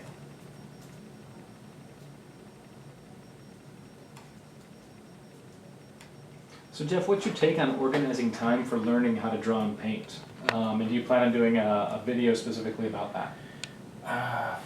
You know, yeah, I would like to at some point. There's just so many things on the chopping block that need to get done, but I would say, you know, again, getting a schedule for yourself, like a little cheap binder that breaks down into half-an-hour increments in the day. You can get them at like Office Depot or something. And just filling it out, you know, make a little legend for yourself. You know, get some highlighters. You know, I do it old school, but you could do this on your Mac. You could do it on your calendar, you know, or function on it or whatever. But, you know, you kind of write out like what your mandatory aspects of your day are. You know, like what are your, you know, when do you work? When do you go to school? What are your responsibilities? You know, and only you can figure that out. But you want to kind of start to get that working, you know, to where you can start to get a big picture going of what you're up against. Like I just did one myself, and I just realized there's no freaking way in the universe I'm going to get done what I wanted to get done. It's impossible. So I have to make some adjustments. You know, I've got to jettison some things. I've got to really work to try to simplify some things, get some things out of my life. My life's so complicated, and it's done. It's my own fault, you know, nobody else's. So I'm all too aware of the difficulties of juggling. You know, trying to stay in shape, trying to take care of yourself, trying to, again, be a good husband, be a good friend, be a good owner of a business, be a good boss, be a good this, be a good that. I mean, it's just astronomical how many things you've got to be good at, and your patience gets taxed constantly. So I understand, but I don't have an easy answer for that, because I'm struggling with it just like you guys are. I've had a lot more practice at it, and I've got a lot more success under my belt with being successful at it, but maybe than some people, but it still is very eye-opening when you sit back and go, oh my God, you know, I mean, that it's like you got to schedule when you're going to take a bathroom break almost, you know. It's not what I want in my life to be about, but at the same time, how does one accomplish great things if one's meandering around, dilly-dallying, and not focused? You know, you're not going to birth an online school. You're not going to birth a regular school. You're not going to birth a great show for a gallery or whatever. You're not going to do any of that if you can't get your act together. You know, and get everything going. It's hard. So yeah, I've only learned out of necessity. but I'm a quick learn that way, but it was still hard, and it's still hard for me. So I don't have an easy answer for you on that one, but you got to sit down, you got to write it out, you got to get your life starting to kind of make sense that way, because otherwise it's just too overwhelming, and you probably just won't draw and you won't paint. You just, you know, either go around chasing your tail in circles, or, you know, you got to really sit down and say, okay, Mondays I do head drawing, Tuesdays I do figure drawing, and Wednesdays I go into class, and Thursdays I take off. And taking off doesn't mean you don't do anything. That means you work out. That means you do this. You know, there is no taking off. Everything's kind of got work involved in it. Sometimes it's relationship maintenance. Sometimes it's I've got to spend some time with the kids. You know, that's work, but that's a necessary thing, and it's a good thing. So you don't want to look at it like, oh my God, I have to, you know, you have responsibilities. You had a kid, you know, you need to raise it. You need to take care of it. You need to nurture it. You need to do this stuff. This is important. This is as important or more important than your painting. So you have to factor that in and not just kick it to the curb all the time, and so you can do some painting or whatever. So there's lots of things like that, you know, and I think, you know, over time you get better at it if you motivate yourself and watch other people that are good at it and ask them questions like you guys are doing. You're asking good questions. I won't always have an easy answer for it, but I'll do my best to answer it as best I can.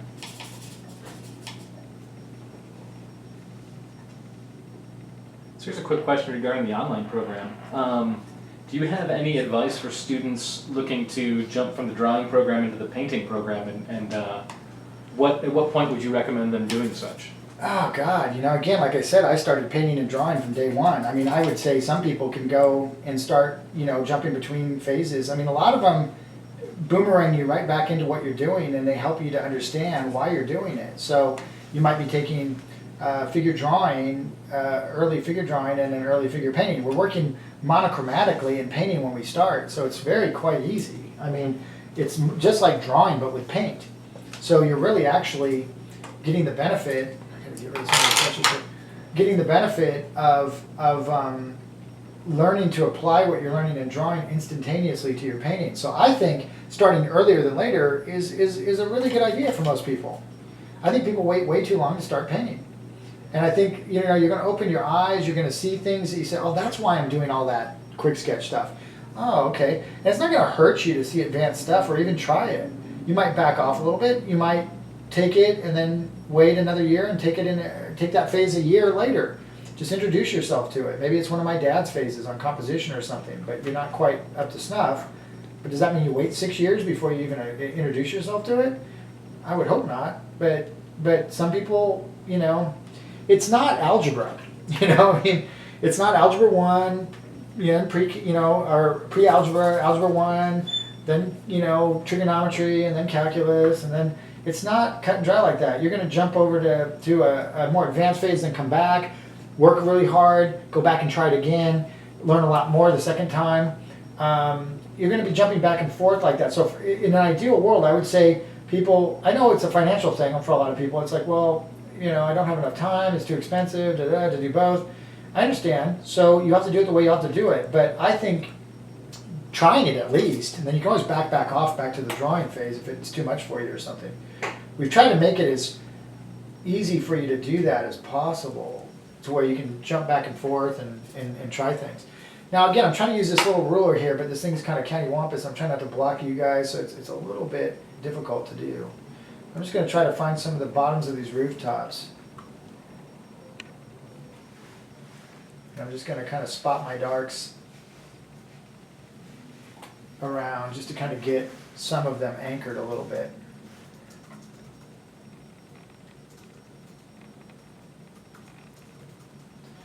Okay, so it's like a terraced, there's some terraces going up to the monastery that are like little, I don't know, gardens, or that are kind of terraced up towards it as we go. And then I invented a little pathway in it to create almost like a little, there's a pathway, and then the pathway goes down here and here. So kind of an S pattern leading our way up into the monastery.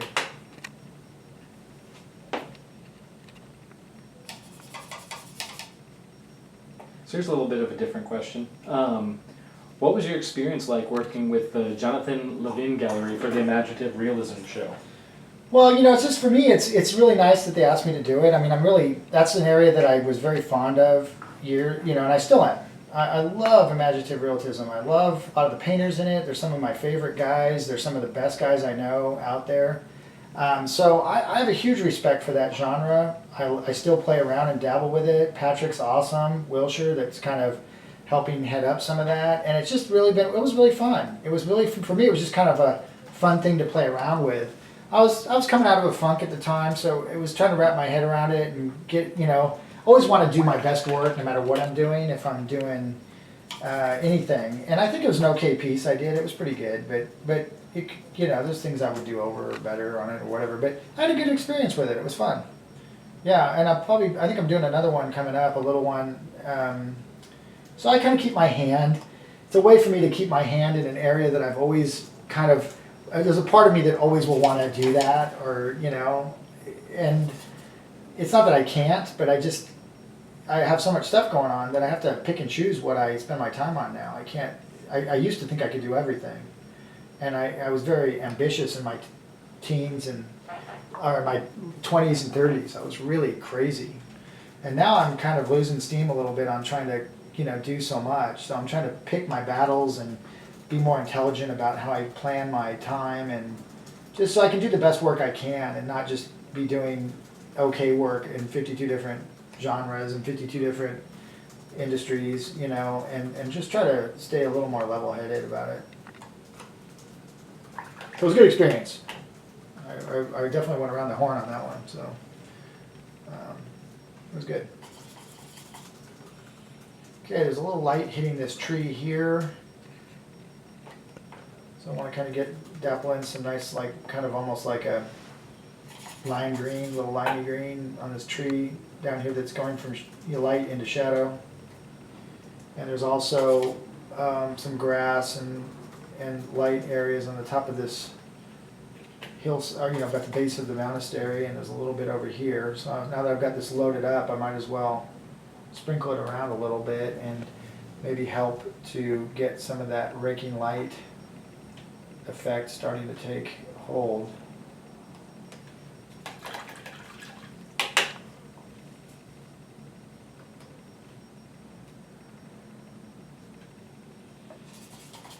The whole point of this is just, again, to try to get a nice little fun sketch that has the feeling of the mood of this. Because what I would probably do is I would do these little thumbnails like this, and then I would take a photograph while I'm there.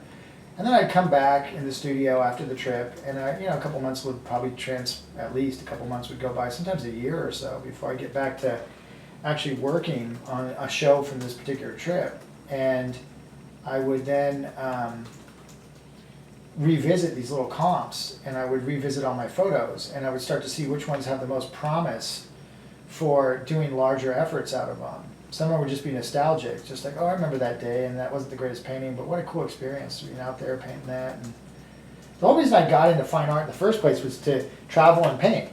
I used to work for a backpacking company when I was really young, and I would do a lot of trips out to the Grand Canyon, out to these different places, and I would always thought it'd be great if I could somehow tie my life together to where I could make a living almost. And I thought of like National Geographic for a while as a photographer.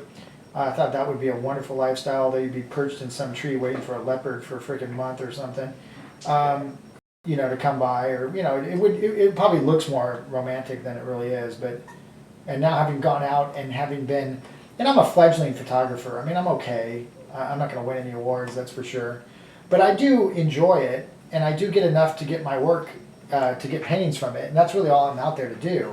So, and now with digital cameras and all this great technology we have, it's easier than ever to get decent photos. To get phenomenal photos is still very hard, and it's a wonderful art form, so I don't mean to disrespect any of the great photographers out there, because I think I have a huge respect for them.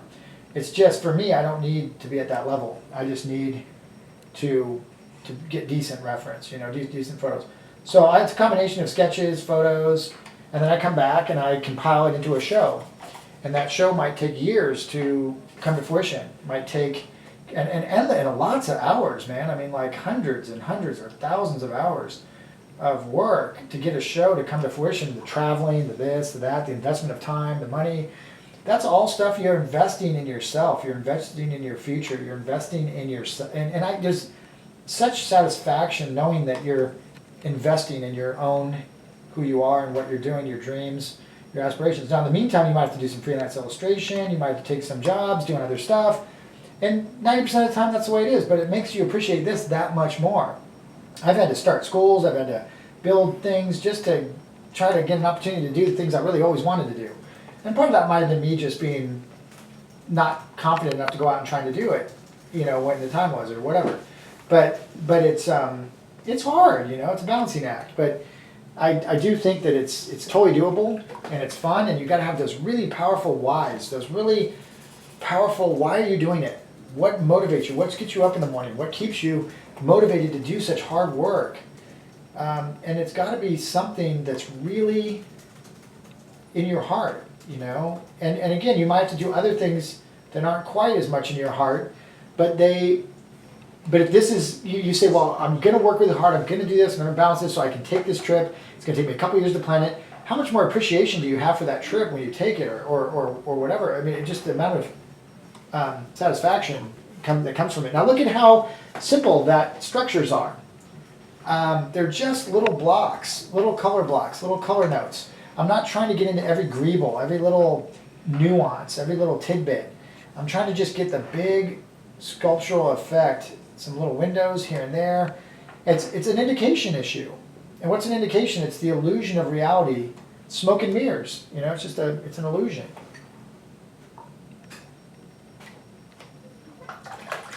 So, Jeff, you were talking about photography earlier. Do you have any favorite photographers you study in order to shoot your reference, or do you take your photos with painting compositions in mind?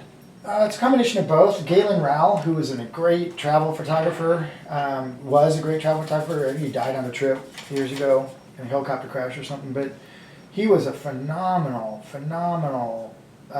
inspiration as far as, how good he was with photography and how he went everywhere and he just shot the coolest, most beautiful stuff to me. So I liked him a lot. And I mostly look at painters and painting inspiration when it comes to my photography. I mean, when I was not very good as a painter, when I was like 18, 19 years old, I would take trips knowing that I needed my own reference to paint from, knowing that I needed to have my own authentic reference. So I remember going to Venice in Italy and on a high school trip when I just got out of school, taking pictures of Venice and canal scenes. And when I came back about 6, 7 years later, when I started doing gallery work, all my first paintings were from that trip. And I was very successful with them. And I had the foresight at a very young age to know that I should be taking advantage of the photography aspect of it because I was going to need to know how to do that. And I couldn't paint very well, so I did learn a lot about composition and composing and things like that through those early trips that I took. I went to Peru and Machu Picchu when I was 18. I worked construction for a year, saved up my money. My parents thought I was crazy. And I went down and I hiked the Inca Trail up to Machu Picchu, and I was I was just a kid. But I had these already. I was trying to put together how I was going to do this, what I wanted to do, and that was the early stages of me falling in love with traveling and retrieving reference, and it was a very interesting start, and it was very foreboding. I mean, it kind of, not foreboding, I guess you'd say, but a very it kind of was a glimpse into what my future was going to be. And at the time, I didn't, of course, hindsight's always 20/20. You think back and go, wow. But I did have that intention, even at that age. I was like, man, I want to go travel. I want to take photos. I want to come back and paint them, and I want to do gallery work. But I still needed to figure out how that was going to become a reality, and it took a long time for it to start coming to a reality. But it thankfully it kind of has. So I'm really happy about that. So again, just glazing back areas here. The foreground needs to be a little darker. I don't have an airbrush or anything, so I got to do like some just some little darker, somewhat stains, but a little bit more opaque than the original stains I put down. So there's a little bit more white and a little bit more paint in the actual mixture as I'm going in and knocking down, like say this little cobbles. Maybe I want to put some streaks through it so it looks almost like it's maybe damp or there's some wetness to it. I've got these weeds in the corner I've invented that aren't in the photo. Well, they're kind of in the photo. But I'm trying to block this corner here compositionally. So I'm using some intuitive compositional skills from plein air paintings I've done and drawings and books I've read, and trying to think of the compositional stems that I want to kind of emphasize on it. Do I want to invent a stem into it, or do I want to do something more generic, you know? And those compositional stems we go over in landscape painting in the online, and we do like, I don't know, I mean, just must be 50 of them that we do. Little tiny gouache paintings, about the size of the one I did before, of different reference I give you from different trips I've been on. And they are reminiscent of Edgar Payne's compositional stems that he teaches in his outdoor composition book, which is one of the best books on composition that I know. Rankin-Pour is really good too, and there's a bunch of other ones, but that Edgar Payne book is kind of the Bible of landscape painting. You know, that's really awesome.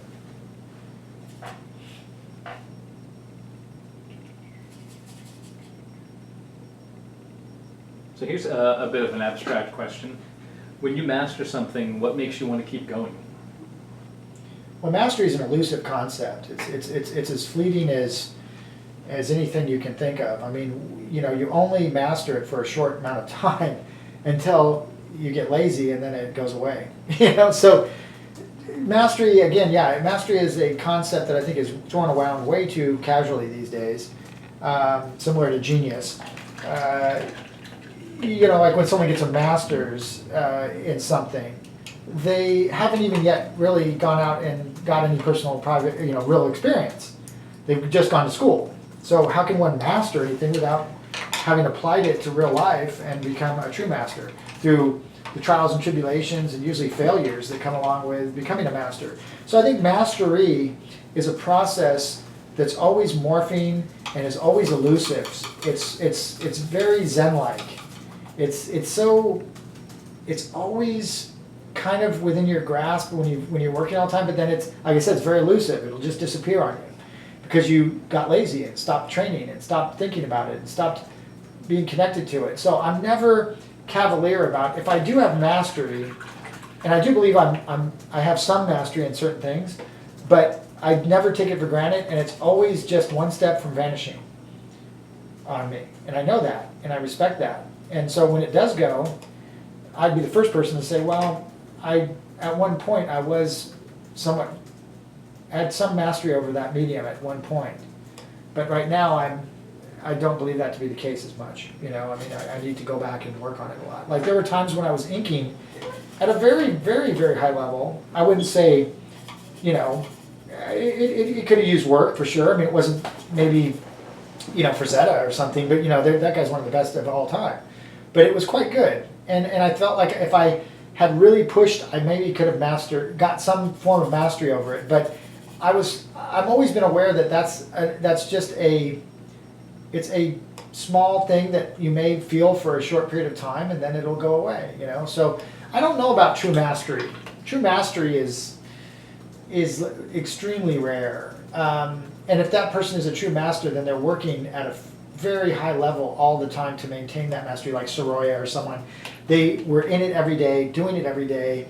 They never stopped doing it. It wasn't like he was a master painter that didn't paint half the time and then maintain that skill. He painted every day to maintain and become the master that he was. So that's a loaded, difficult question, because as I'm answering it, I'm thinking more and more about it and learning through my answer how I feel about that. Because I do think about mastery, but I don't want to, you know, like someone will say, you know, you've got master status with some organization or something, and I'm very honored that they say that, but I don't sit on my laurels and go, oh yeah, I'm a master, yay, and go to my head, get a big ego or whatever. It's just, if anything, it's just more aware of the elusive quality of it when someone labels that on you. Kind of go, well, I appreciate it, but thank you, but if you're really in tune, you don't need to. It's nice to be acknowledged for things, but I think that word's used a little casually, personally.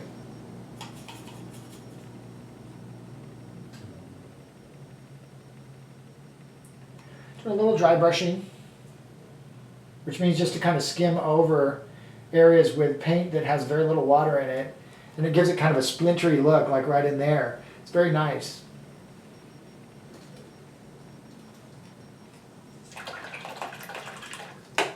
So Jeff, do you have any favorite artists or paintings that you look at to study composition? Oh God, yeah, of course. Yeah, I mean, geez, where do I start? No, that's. I mean, geez, there's just God, I could just go down a list of hundreds of people that I love their compositions, whether it's Frazetta or for more dynamic drama and amazing power in his compositional pictorial arrangements for telling a story. Rockwell for his lyrical quality to his storytelling, and got a lot of the illustrators, Cornwell and Howard Pyle, and then you get into the fine artists, and there's just a freaking truckload of them, and then contemporary guys, that are really good. So I'm always looking out, and again, like when you have a good eye that's well trained, you can spot a good composition a mile and a half off. I mean, and it can come from any genre. It could be a landscape painting, it could be a still life, it could be a portrait, it could be a narrative, it could be any number of things. So yeah, I definitely, I don't mean to skirt that. There's just there's so many influences, and composition is a matter of opinion. You could talk about canons of composition, like the golden mean or this or that, and I'm not totally opposed to them, and I do think there's some merit to them. But ultimately, it's a matter of taste, and a lot of the best compositions fly in the face of almost everything you've been taught. From a logical compositional standpoint, at least some of my favorites. And so I think overall, I look at a lot of different influences, everything from anime to animation to Pixar to all these afford opportunities for great compositional learning. So I don't limit my range of who I study or what I study to any particular genre. I'm very open-minded, very receptive to good composition across the board, wherever it's coming from. And I try to always keep that open-minded philosophy, because I don't want to pigeonhole myself into some way of thinking that is rudimentary and disrespectful to myself or to work that's been done by great people in other genres. Sometimes you think, oh, you're a fine artist, you must not like animation. It's like, what the hell does that mean? I mean, why can't I love everything that's good? To me, good work is good work. I don't care what it is, so what genre, what anything. So I'm always on the lookout for good stuff. My dad's phenomenally good at that, and always was. He had Frazetta. He used to take the Frazetta covers off the Edgar Rice Burroughs and rip them off, throw the book away, recycle it or whatever, and just keep the covers.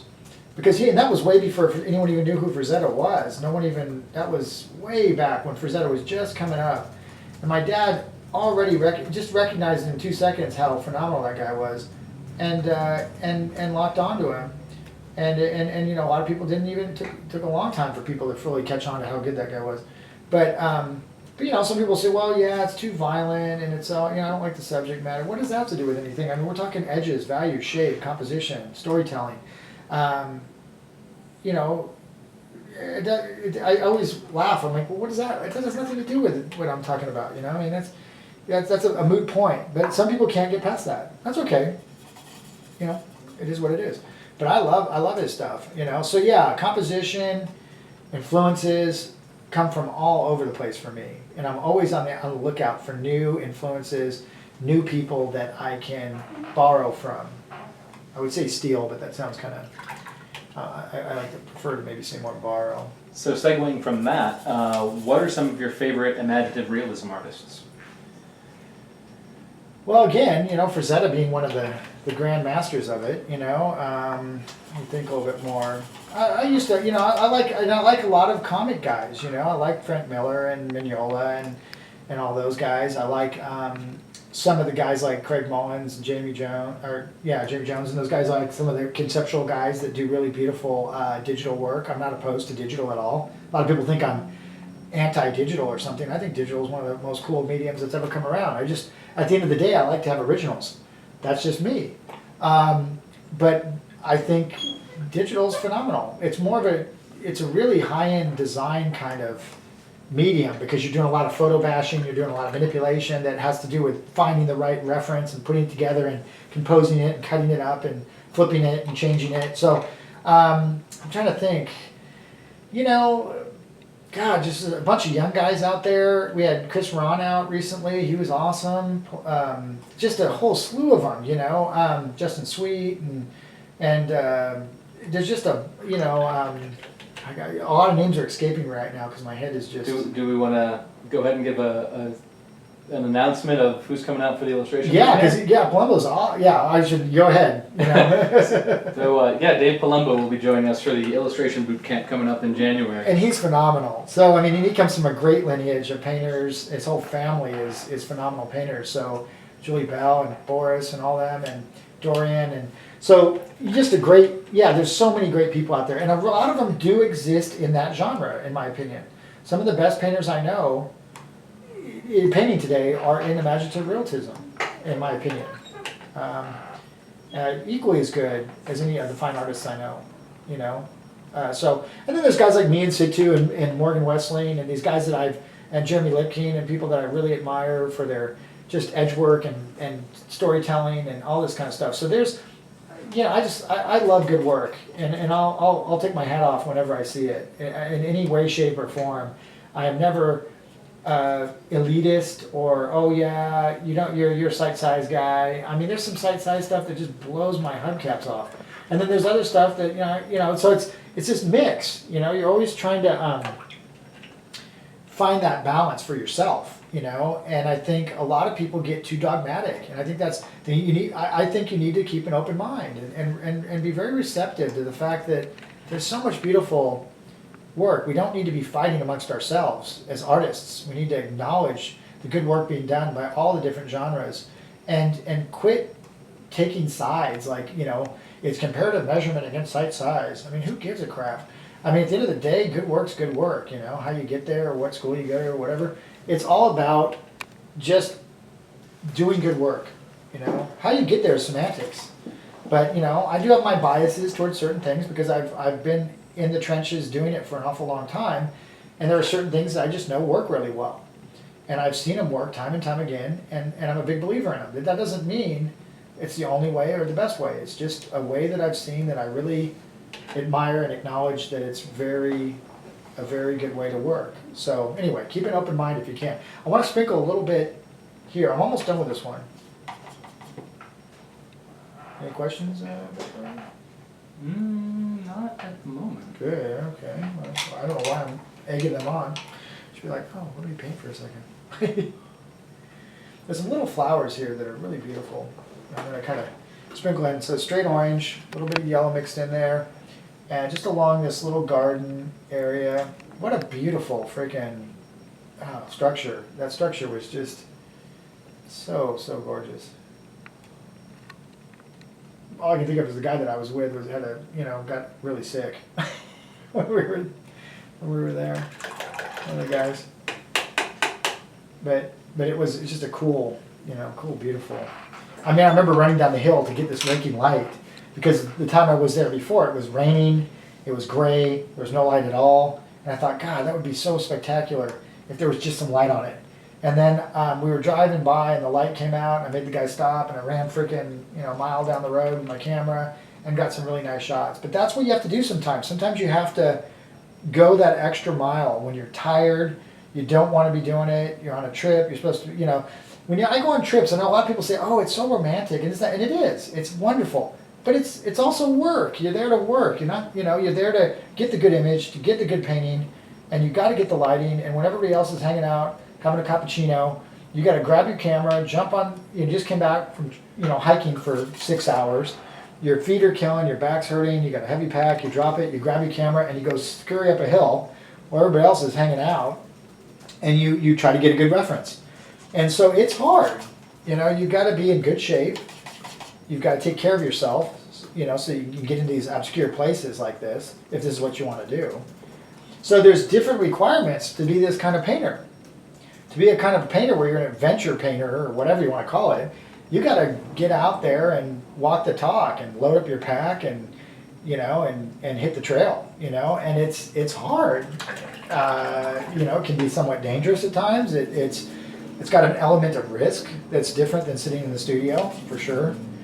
And you go to weird places and you try to retrieve reference for paintings. But that's, to me, is exciting. To someone else, it's probably miserable. Like my dad's like, what are you, you know, he's just not that into that, you know, like going to weird places, eating weird food, sleeping on a rock, you know, in your back, you know, wake up with, you know, all this stuff. It's just, you know, but for me, something in me just loves that. It always has, you know, it's a lot, that sense of adventure, that it's what I think artists have always been drawn to since the beginning of time is, you know, you look at the Orientalists, you look at some of these artists that really went out and braved a lot of stuff, or even the early guys that were painting Remington and guys like that were painting the West, and they're out there with freaking Indians and painting the stuff from reality, you know, not like it is now where you have to invent it as if it's talking about imaginative realism. Western art is pretty much there. That culture is not like it used to be, so you have to invent a lot of it. And it's like doing you know, it's not that much different than doing a Conan cover, you know, really. It's almost the same thing now. Okay, so I think I'm going to put this one to bed here pretty soon, because I think I mean, it's got the effect. It's a cool little piece. It could use a lot of work in different areas, but it's got that kind of feeling that's not pretentious, it's not uptight, it's got the color feel, it's got a little bit of the mood that I wanted. So I think we'll go ahead and take a little break, a 10-minute break here. And I'll come back and do a nice little portrait, and I'll talk more about tiling in the portrait, because that's where, there's tiles in here though. There's tiles all over the place. There's also some dry brushing, there's also some watercolor effects that are left in areas, so it's a hybrid of a bunch of different, when you do landscape, it's a little bit more unorthodox, and I could use a lot darker darks over here and some tree limbs coming down, but again, it's semantics. I could spend hours on these things, but I want to try to keep them kind of fast and to the point. Okay, so I'll see you in a few minutes. Thanks for joining.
All right, you guys, we're back. I'm going to do a little portrait to end the evening. Thanks again for joining. Really fun doing these little things.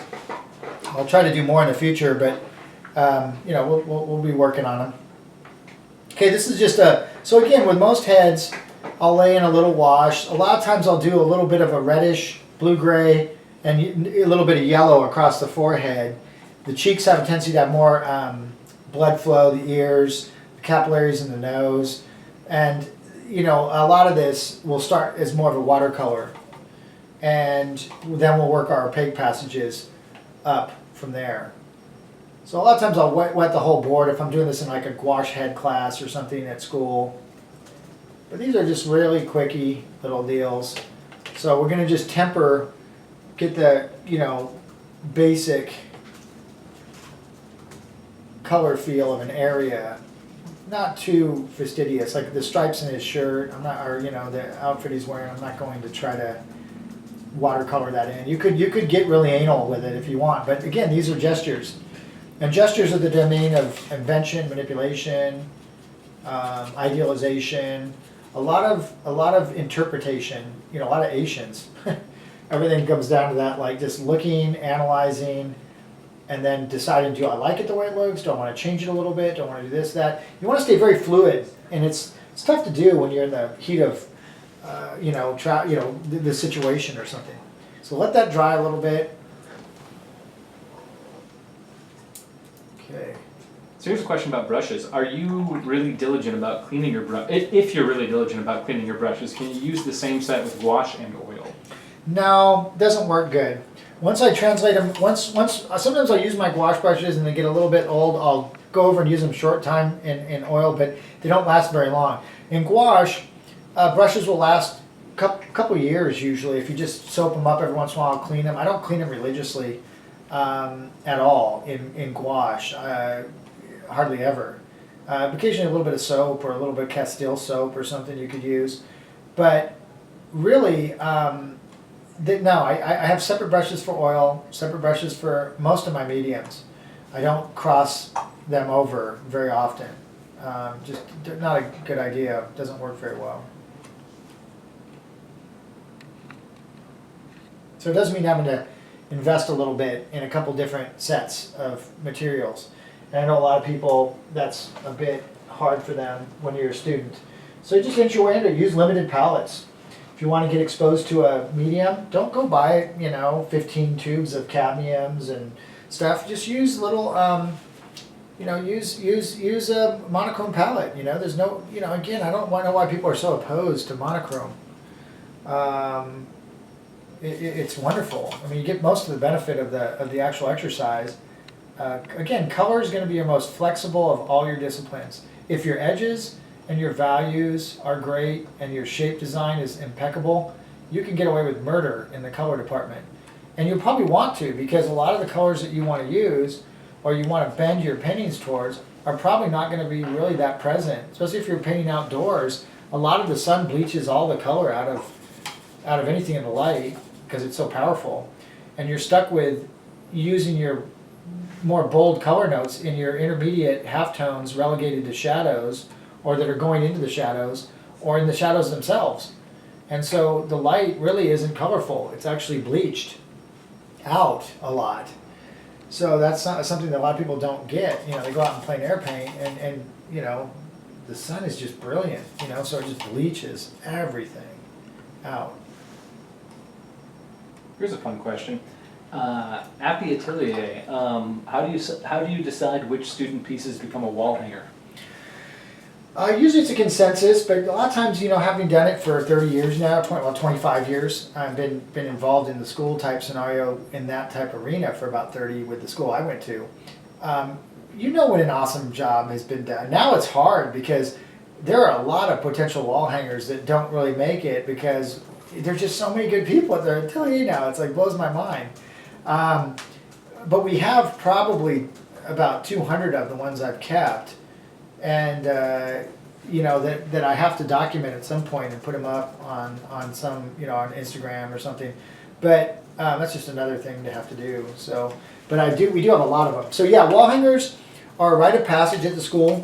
there's something for kids and students, does not kids, but anybody who's there, can aspire to try to get something. And I know when I was in school, I only got probably 2 pieces or so on the wall, I think, 2 or 3, and the whole time I was there.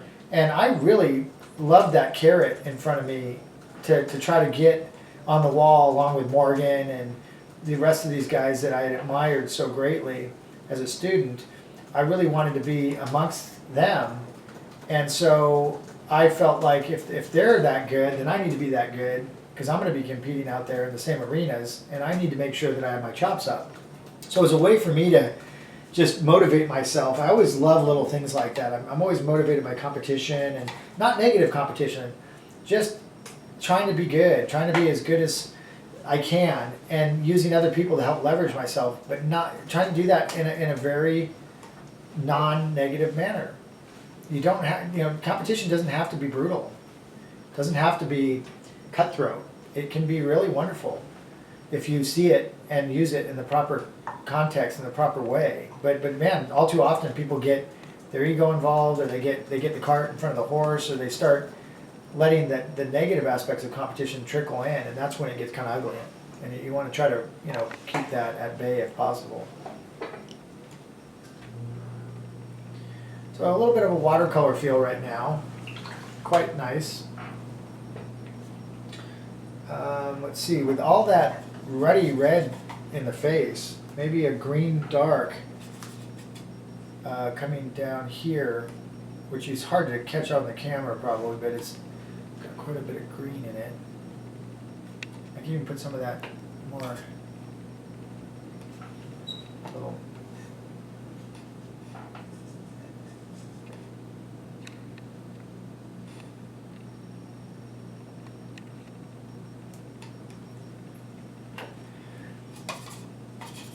And again, I've dabbled in watercolor. I'm okay with it. I wouldn't say it's my, I've got as much experience with some of these other mediums, but I do like it a lot, and I think it's a beautiful medium. It's one of the hardest because it's so unforgiving. It's like inking. And so I don't know why a lot of dilettantes and people that are more recreationalists gravitate towards it. It seems very awkward to me, or odd that they would do that, but it probably just because it's you have this conception that it's not very hazardous because you don't use turpentine and you don't use some of these mediums that are somewhat obnoxious in their smell and their and again you still have cadmiums and heavy metals and gouache. You just don't it is a little less viscous and a little less less obnoxious in the fumes and things of that sort. So I think, overall, people they think, oh, it must be less dangerous because of certain things.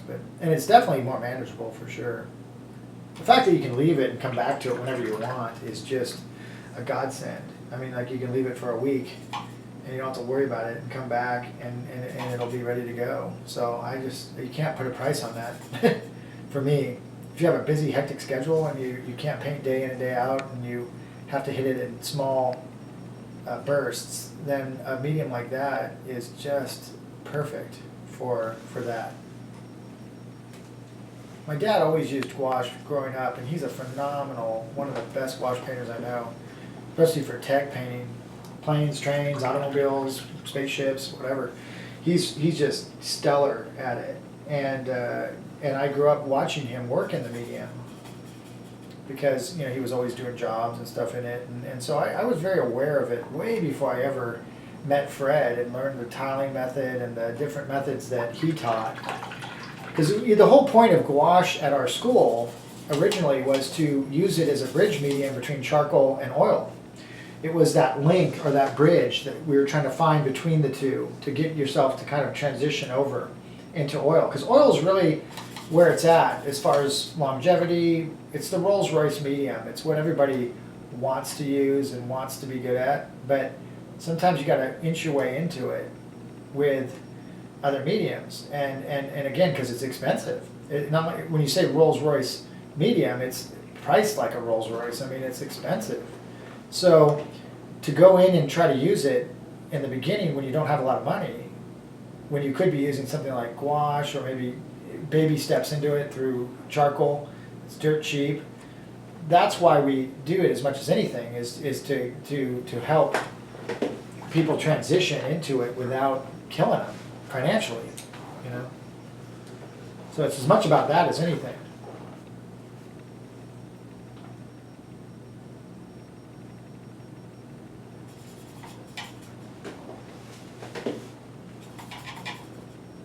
So here's a question regarding finishing paintings. We have someone is saying that they remember you speaking about how you used to find it hard to finish paintings. Can you elaborate on how you get around this, especially when working full-time and trying to get into the zone? I mean, finishing paintings it's a process.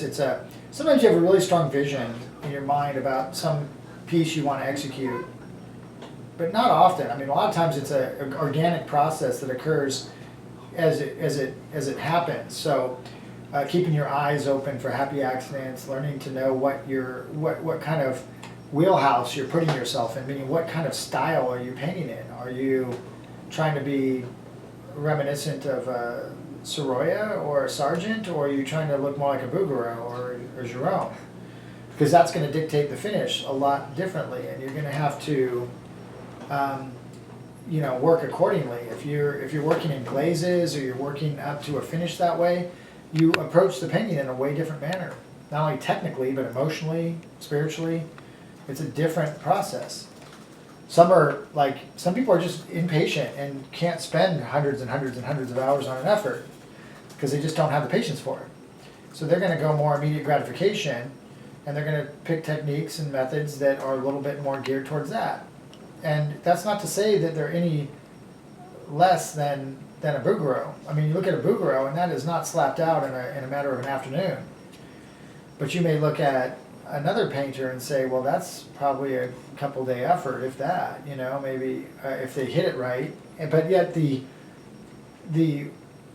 knowledge and the information to hit it in those 2 days could be as hard or harder than the one that took 2 months to do.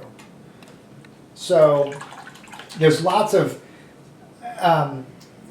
different ways to look at that question. There's lots of different things that factor into it. So I think it's not an easy one to answer. Like, how do you finish a painting? Well, I have a very complicated life, so I use clove oil a lot in my paints because it extends the drying time by weeks sometimes, depending on how much you use and how you use it. And that's, again, a godsend for me to be able to say, okay, you can have an extra week on your painting and still get the edges that you were intended to while it was wet. Because what happens when the painting dries on you, it changes the method of your working, whether you like it or not. And sometimes that's to your benefit and it's part of your process, and sometimes it's actually very detrimental to the edges and the look of the paint that you're trying to accomplish. So, again, sometimes my life kind of, the way I work, a lot of times gravitated around my inability to paint every day because I was teaching a lot and I was doing other things, and so I couldn't get a straight shot at just painting every day for a certain amount of time. I had to squeeze in after class, late at night, on the weekends, whenever I could get it in, which is what most of you guys are going to have to do. And so my painting style gravitated more towards that fetch-in-y kind of dry brush, working layers on top of layers, and was kind of a necessity for me because of my lifestyle and where I found myself. That's just how I had to adopt that kind of methodology of working, was the logical thing for me to do. So again, you can see right now I'm working up these little tiles, and I'm working up big blocks and smaller blocks and side planes of the nose and crease lines, and this guy's face is just chock full of crow's feet. And do I want to take inventory? Not really. Do I have time to take inventory? No. So what do? Well, I edit. Well, what do I edit? Well, I have to have an opinion. What kind of opinion? Well, that's what we got to come up with. So you kind of say, well, I like that crease. I don't like that crease. Is that crease a muscle crease, or is that crease just a skin fold? If it's a skin fold, it can be edited. If it's part of an anatomical integrity of the form, then we may have to preserve it. We may have to try to fight to keep it. So you got to kind of know your anatomy. So this shoots us back into academic learning. Do you know the anatomy of the head well enough to know which one of those lines is tracking according to a large muscle, or which one of it's just superficial and is just the remnants of age and is a sub-emphasis of a skin fold that has taken shape due to the guy's age. And so these are all questions that need to be answered, and they need to be answered quickly. Now, I don't mean to put pressure, but you don't have a lot of time when you're doing these little gestures. Part of the beauty of them is they force that kind of clear thinking. That's how you cultivate it. So some people, how do you paint so fast? Because I've problem solved a lot quickly in clutch situations, demos, talking while I'm painting, like right now. That is not an easy thing to do, right? Because I can't, something's got to give, you know? I can't think that I'm going to be operating perfectly when I have to talk intellectually about what I'm doing and then try to execute simultaneously. Something better be pretty intuitive, because if it's not, it's going to be a train wreck. You know, so as I'm looking at this, I'm thinking of all the anatomy, all those years of studying late at night and slocking through books and pulling out little pertinent pieces of information and committing it to memory by drawing it 10, 20, 30 times. And I don't mean to do this to say this to paint this dismal picture. I find, luckily, I have found ways to find enjoyment in that kind of training. The muscles interest me. The face interests me. People's character, their life stories interest me. So I can use that as leverage to study noses and eyes and ears, knowing that I want to tell the story of somebody at the highest level I possibly can, and in order to do so, I need to respect the fact that I need to know my information so that I can do that, so I can paint this guy's head and do justice to his life story through it, and not just schlock it out and have a really bad painting at the end of the day, or one that's, I wouldn't say bad, but one that doesn't justify how I felt about this person, or what resonated to make me want to paint the person in the first place. You know, the character of the head, the coolness of the nose, the arc of what it could be any number of things.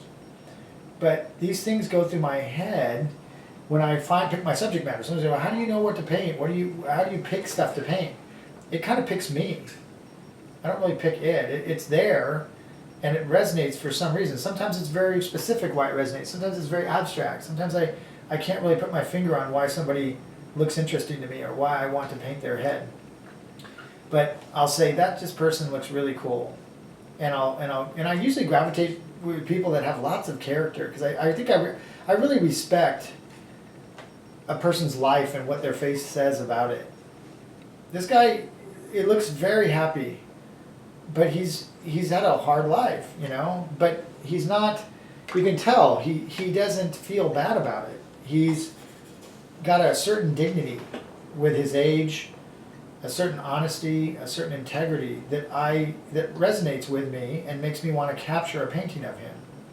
Now, when I capture that painting, I want to make sure that the reason I painted him comes through in my painting. So that integrity that I feel that he has would not do well if I painted it poorly, like the structure fell apart and the edges were sloppy and the color notes weren't good. I wouldn't feel like I'd done justice to what motivated me to want to paint him. So that motivates me to want to study more, so that I can do justice to the people that I choose to paint or the things I choose to paint, and not just schlock them out and be like, oh yeah, I created a painting. Well, I want to create a soulful painting, a beautiful painting, one that has grabs somebody and you know, nobody, we don't know this guy. But what does that mean? The humanity in this person. Painting that so that people can feel that and see that and maybe connect a little bit more with that. Maybe they forgot that we're all kind of connected, and that, you know, I don't know. So there's a lot of layers of philosophy, layers of thinking that go into why people paint. Why would someone put themselves in a situation to study so hard for so long? You know, there's got to be some motivation behind it other than just monetary. Other than just, oh, I want to make a lot of money. Well, shit, go do real estate or something, or be a hedge fund manager or something, I don't know. But painting is about connecting. It's about connecting ourselves with the world. It's about connecting with our subject matters. It's about sharing that with other people. It's a lot of humanity in it. It's a very, and that's why I call it, it's a noble pursuit. I would like to think of it as that. And the world needs more of that. So when you go into studying, go into with that philosophy, that mentality. Don't think, oh God, I got to study the head tonight. I'm studying the head so that when I go to paint one, I do justice to the beauty of it. And not just, just fumble my way through it or whatever. The human body is amazingly complicated and beautiful. So I love studying anatomy. How could I not? I mean, it's an amazing machine. Okay, let's see here. So here's a pretty specific question on studies. So we have a student from the online program, Cam, who's looking to do a Paul Bonner study. Uh-huh. And he would like to know if you have any tips on how to utilize gouache and watercolors in the way that Bonner does while executing that study. Yeah, Bonner's awesome. I just love his stuff. It's so fun to look at. And again, a lot of the art that I love has to do with the fact that it's fun to look at. I mean, at the end of the day, it just grabs you, and you go, that brings out the 5-year-old in me, or the 10, or whatever. I love his stuff. So the way he works, I've never dissected his methodology. I know he's a combo of watercolor and gouache for sure, and I think he's just a really good draftsman and a good edge. He's good at everything, right? He's good. He's decent. He gets a little busy, like I do, so I can relate to that. He's quite a busy artist, So I don't always gravitate with all. Some of his stuff is just so busy, but it's so playful and fun. But the edges, if you look at the knuckles, you look at how he draws the anatomy. He knows his anatomy. He knows the insertions. He knows where he's supposed to be going with it. He knows when he's exaggerating something to what degree. And that's what makes this stuff so powerful. So the layering methodology of how he works, he's going to be working thin up to thick. He's going to be working with small stains, and he's going to be working his way up, and then he's going to be hitting some of his hot spots and dry, some things with opaque gouache after the fact. So that's going to be the last upper layer probably of what he does. So his laying in of the lower portions of his pieces are going to be done pretty strategically and surgically. That's where all of his drafting skill comes in, calligraphic handling of the brushes. That's all good handwork, so you got to have a good hand. Things that would improve that would be inking, gouache, any of these things that you learn, tiling, learning how, all these methods. As you guys go through that online program, there's a method to the madness. At times you're going to be wondering why I have you doing certain things. You're going to have to take it on faith and trust that I have your back. I know what I'm doing. I guess I have a lot to learn still in teaching, but we have shepherded so many people to high levels of painting that I know it works. But you might be taking quick sketch and going, I hate quick sketch. Where is this going to pay off? Well, look at the directness of Bonner's work. Look at how he is indicating heads and hands and anatomy. And look at how he's doing that in a very quick sketch manner. Because you don't have a chance to mess up a lot in watercolor. You just can't fix it that easily. So you've got to have directness. Directness comes from quick sketch. Quick analyzation skills that are really fast and good. And that's going to be, you might learn that over in that phase. But when you're doing that phase, you might say, why the hell am I doing this phase? What is this even for? Why am I doing all these drawings? So anyway, to dissect and tell you exactly how he's working, I would need a little bit more time to sit, analyze more of his work, because I have his book, I've looked at his work a lot, but I have not dissected it. And I'd have to sit and do a little master study of him and play around with it a little bit to get a better feeling for his layering. But it's not that cryptic. It's just really well done. But he's a very direct painter in watercolor, and his gouache gives him that little bit of leeway to not be so fastidious and so uptight. Because a lot of the purists in watercolor, they really don't like when you use gouache. And I think it's stupid. I mean, I'm not stupid, but I just don't like that dogmatic, you're not a real watercolorist if you use a little bit of gouache. Because one of the things I saw recently was I went to that Zorn show about a couple years ago up in San Francisco, and I was so thrilled to see that his watercolors had a lot of gouache in it. Because I had thought he was pre-planning that, and I thought, my God, that is a feat. It's like building the freaking pyramids. I was like, what? How did he pull that off? Like the shimmering water and stuff. But when I got up on it, I realized that, and it didn't discredit or make me like the piece any less. I just went and said, oh damn, thank God the guy's using some freaking gouache on the top of that to get those shimmers. Because I thought he was pre-planning it ahead of time, which is like would be a ridiculous task to undertake. A foresight and vision to be able to plan that out like that. So anyway, I don't know if that answered that question, but I did the best I could. It's a good answer. Thanks, appreciate it. No problem.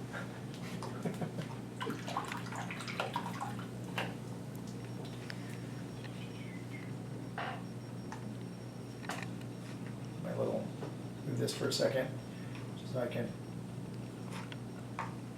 added a dark up in the corner. It's not there, just to kind of.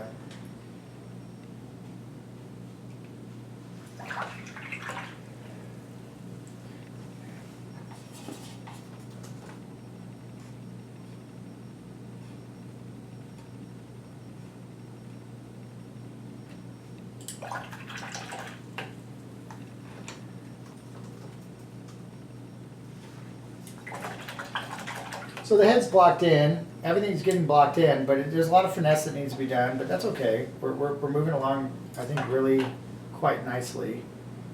And we'll, we won't take too much longer on this, probably another couple minutes, 5 minutes, 10 minutes, or so.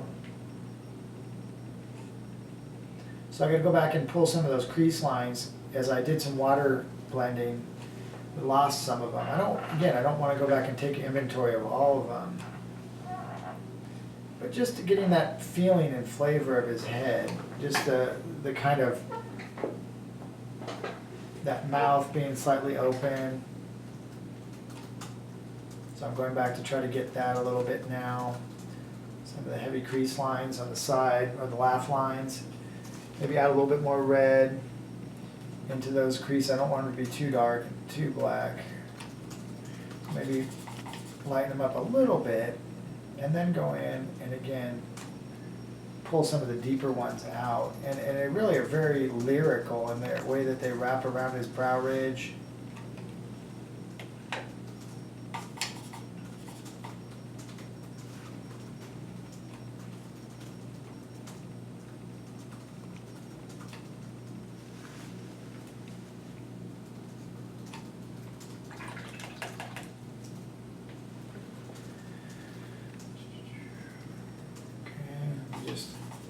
If I can mix up a little bit of almost yellow ochre for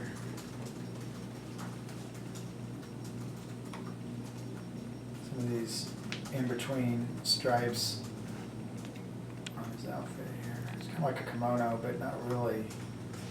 A little different.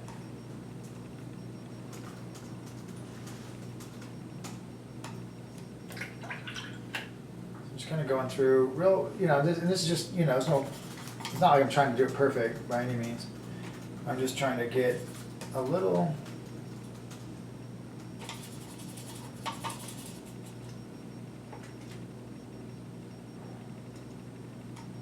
way duller than what's there, but no one would know. And again, it's not like I'm trying to cheat. You're just moving efficiently, and sometimes you'll that's I kind of almost need a quinacridone or something. And since I'm working with only a warm, cool palette primarily, sometimes there's some things you just probably won't be able to get. You just have to say, that's okay. And here's a little mashed potato-y, so I might go back and play around with it in a second here and see if I can get it to be not so doughy. Some of the components of it, although it is an old ear, and the ears always continue to grow your whole life, so they end up very large when you get older. As a guy, usually, guys will have big old ears. So, sometimes you gotta take that into consideration.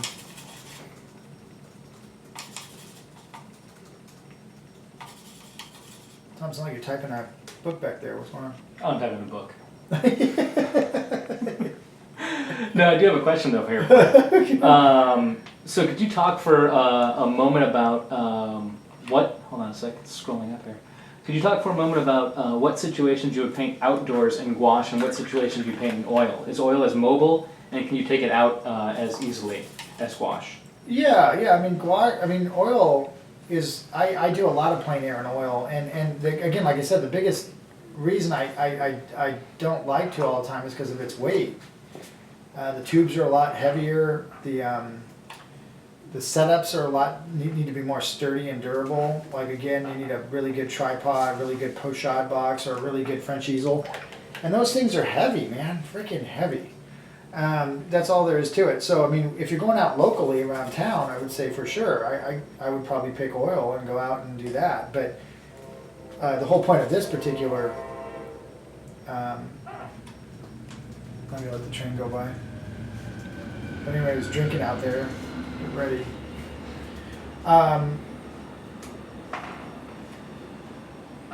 Yeah, I mean, oil is again, it's an awesome medium, plein air.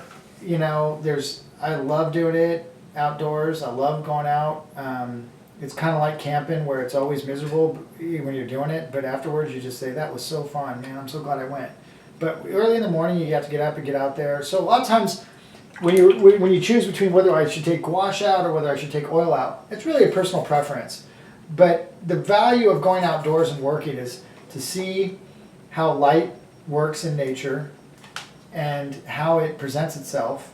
And so that's one of the main reasons you're out there, is to learn to see how color is presented by nature and not by a photograph. So you're learning to see better, appreciate reality and life better from actual life rather than from photos. And this helps you to get a greater sense of color harmony, understanding what looks believable and what doesn't, so that when you do work from photos, it doesn't look like you're working from photos. Because you're going to work from photos, almost guaranteed. And there's nothing fundamentally wrong with that. The key is to make it look like you're doing it from life. And in order to do that, you have to work from life a lot in order to know what the difference between the two are and what photos are lying and how they lie and photo distortion and what happens in the shadows with photos and all these different things that happen when you work. I love working from photos. I have no problem with it. And again, the die-hard purists will say you must only work from life and this and that. And so be it. God bless you, you know. But I'm still going to work from photos, you know. But I'm going to work from life a lot so that when I work from my photos, it's harder to tell. And because again, some things are just, you know, hard to grasp from life. Like they're fleeting. Little kids, you know, they're not going to sit still for you. You're either going to paint them from memory or you're going to paint them from a photo. But they're not going to sit still and hang out for hours while you try to do their portrait or something. So some subjects just aren't really able to be done from life very, very realistically. And we would then have to go to photo work. And when we go to photo work, we should know how to do that. And we know how to do that because we work from life all the time. So we reflect back and go, oh, that's different. Okay, I know what... there's always more color in the shadows out in reality than there is in a photo. Photos always flat out and they go dead in the shadows. So one of the great things about working from life is you start to really appreciate all the colors that exist in shadows that you wouldn't normally see if you were just only learning from photos and only doing that. But you know, if you're online working photos, don't worry about it. It's not going to kill you. It's fine. There's a long time before you need to really worry about going out and totally absorbing. There's plenty of time to go out and start infiltrating, or you know, adding plein air into your repertoire. You know, but in the meantime, you know, when you're just learning how to see edge and see value and see shape, work from photos. It's fine. It's just when you get into color that it's a little deceiving. And it's only a little bit. I mean, it's not terrible, but it's definitely you want to temper it with learning stuff outdoors as well. That's kind of how I see it.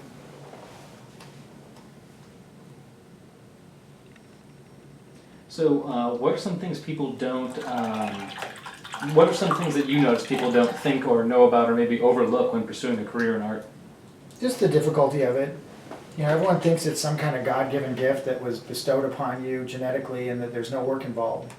You know, and it's just not the case. The people that work professionally are hard-working people. It's that simple.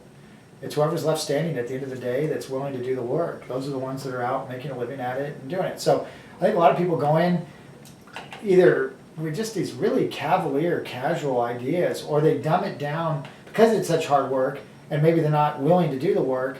They like to poo-poo it and say that it's something else, because it couldn't possibly be that somebody else would work harder than me, you know. And so they kind of, I think, yeah, a lot of people go in half-cocked, not really appreciating the amount of work goes into the high-end professionals that are out there that are doing it. If you sat down and got a frank answer out of them, some will answer you frankly, some won't. Some have issues, though they don't want to, share certain things of their training or whatever. Most of the really good guys, they're not intimidated. They'll just say, yeah, I work my butt off. I really work a lot. And I love it, but it is hard work. So I think, yeah, just being prepared for the idea that it's not easy and it's not something that you're just going to get by reading a book on art or reading books on drawing or something. You've got to put in your sweat equity. You've got to get in there and do the time. Everyone has to. No one is immune to having to do the drawings and get them out of their system and really get in there and do the hard work. And when you're doing the hard work, if you do it properly and you're getting results, then it doesn't feel that bad. Because what's bad is when you're doing stuff that's not good, not proper, and you're not getting any results, so you're just spinning your wheels. That's where the real frustration can come in and get you to quit. Because as long as you're doing hard work and seeing results, very few people I've found have problems with that. They usually are willing to do the work if they can see some results happening. It's when they're not that they quit a lot of times. So I think just being really respectful of the people that are good out there, and there's nothing worse than just saying, oh, you're so naturally, you're so talented, you're so, I hate that, it's just like, that just poo-poos the thousands and thousands of hours I put into studying, and belittles it, when someone says that. I just go, no, it is not that I'm lucky, that there's no luck involved in this, it's hard work. And ask Eric that, ask Tom, ask anybody that's doing it, and they'll just say, yeah, it's hard work, but it's really, really, really worth it.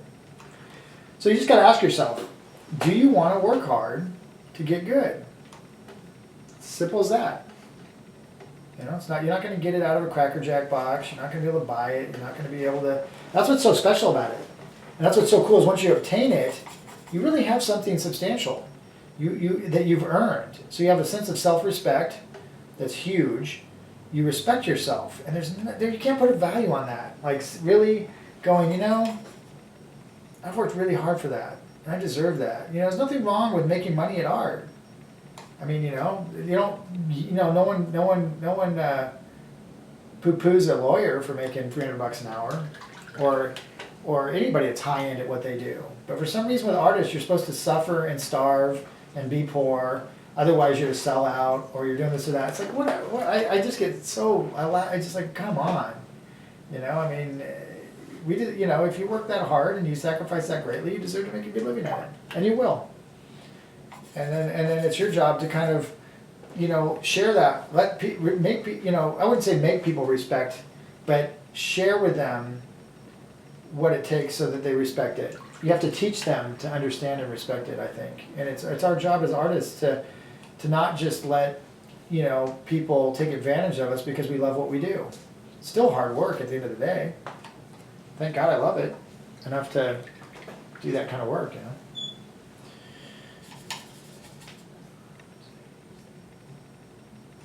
Almost done with this little one.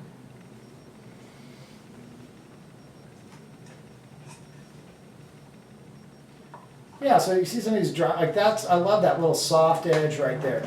That was just taking that angle brush and some water and going through it with one swoop and then letting it bleed out next to a slightly dry brushed look, next to some green tiles that aren't in there. So these greens that are, the greens that are here and here and here, they aren't in here, but they look really nice. This blue-gray is not really there. It's more of a white. I like it. These are things that I'm just inventing, but the values are close. In the context of the whole, I think it adds something to the painting. So I don't want to copy the colors. I want to interpret them, but I want to also have fun.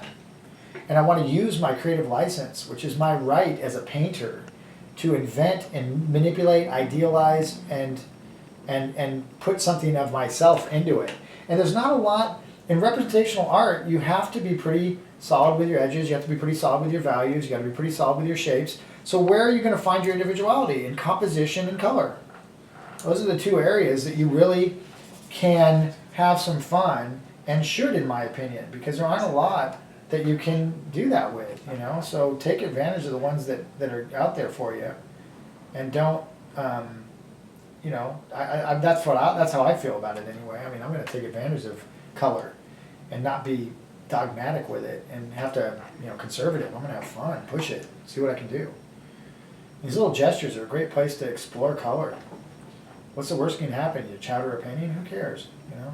I mean, I care, but I don't. That's not why I go into a painting thinking, "Oh my God," you know. Okay. Well, as we start to wrap this up, is there any last question? Maybe questions that I can answer before? We've got a pretty simple question, but it might be a little tough for you to answer. What is the class that you enjoy teaching the most? Oh God, there's so many. God, quick sketch is dear to my heart. I love it. I'm really, you know, gotten good at that. Quick sketch portrait, quick sketch figure. Figure invention from life is a double-edged sword. I love it and hate it. It's one of the hardest damn classes to teach, the way we teach it. And I haven't seen it taught like that anywhere that I'm aware of. But it's brutal, but it's so honest and so telling. I think that from a challenging standpoint, and I like to be challenged, that one is probably one. That and inking is really quite fun when I'm in form. But I would say, yeah, the gesture type classes are kind of my forte, which is fast analyzation and fast execution. Seem to be something that I gravitate towards. The longer efforts, I like them occasionally, but I don't revel in them. You know, I don't revel in 200, 300-hour efforts, you know. So I think, yeah, just really the gesture stuff I really enjoy, you know, a lot. And it's pretty unique to our school. I mean, we have a really strong component of that at our school, because we do a, you know, gesture portrait, gesture figure, gesture landscape, gesture still life in all the oil. And then we do, you know, gesture drawing, gesture head drawing, gesture figure drawing, 20-minute lay-ins, head, figure. So there's a lot of speed, efficiency, thought process that's developed through quick analyzation skills that I think is one of the reasons our school is so strong in cultivating, you know, people that go on to really successful careers in, like, say, in, you know, imaginative realism, like, you know, World of Warcraft, or, you know, working at Blizzard, or doing all this stuff, is that it comes down to speed and efficiency. Is what separates you from your competition in those areas, is can you execute on command, fast and good. That is gold for illustrators and ultimately for fine artists as well. So speed and efficiency is what it all comes down to. I mean, if you go in and try to work at DreamWorks and all you're capable of doing is 300-hour efforts, you won't get a job there. You know, they don't want 300-hour efforts. They want 30-minute efforts. They want really fast, quick, you know, stuff. I mean, not always, but I mean, the bulk of their work is not, you know, doing these ridiculously long efforts. That's the domain of fine art. So, anyway, that's my little sketch of that head. Train coming through, so perfect timing. I'm going to wrap it up tonight.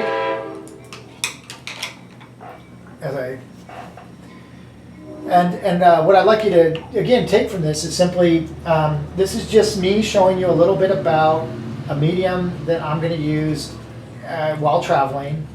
You can use it for comps for your fine art pieces and even your illustration pieces. So gouache is about efficiency. It's a fast medium when done right, when used in a nice manner. It can be done as a watercolor. It can be done more opaquely. It can get some dry brush. You can get a little bit of fetching effects in there. You can get all kinds of looks with it. It's just a really wonderful medium, so I hope you want to explore it more. Maybe you join us online for some of the courses, or maybe just do it on your own. Peck around with it. We're there to help, so we do have a huge amount of information out there that I can share with you, but it's kind of hard to do in these little snippets. These are just teasers for you, just to whet your appetite. And if that's enough for you, then great. If you want to move on and go a little more in depth, then join us online or come to the school if you can, or see if you can find it elsewhere. But again, it'll be a little difficult to find, but it'll be out there. You know, maybe you can hit up Nathan Falks for a workshop or something. But yeah, there's some good people out there using it, but not as many as you would think. So, good luck. Hopefully we'll see you in another one down the road, and thanks for joining us for these Friday Night Lives and podcasts and all this other fun stuff that we've been doing. Take care, and I'll see you when I see you.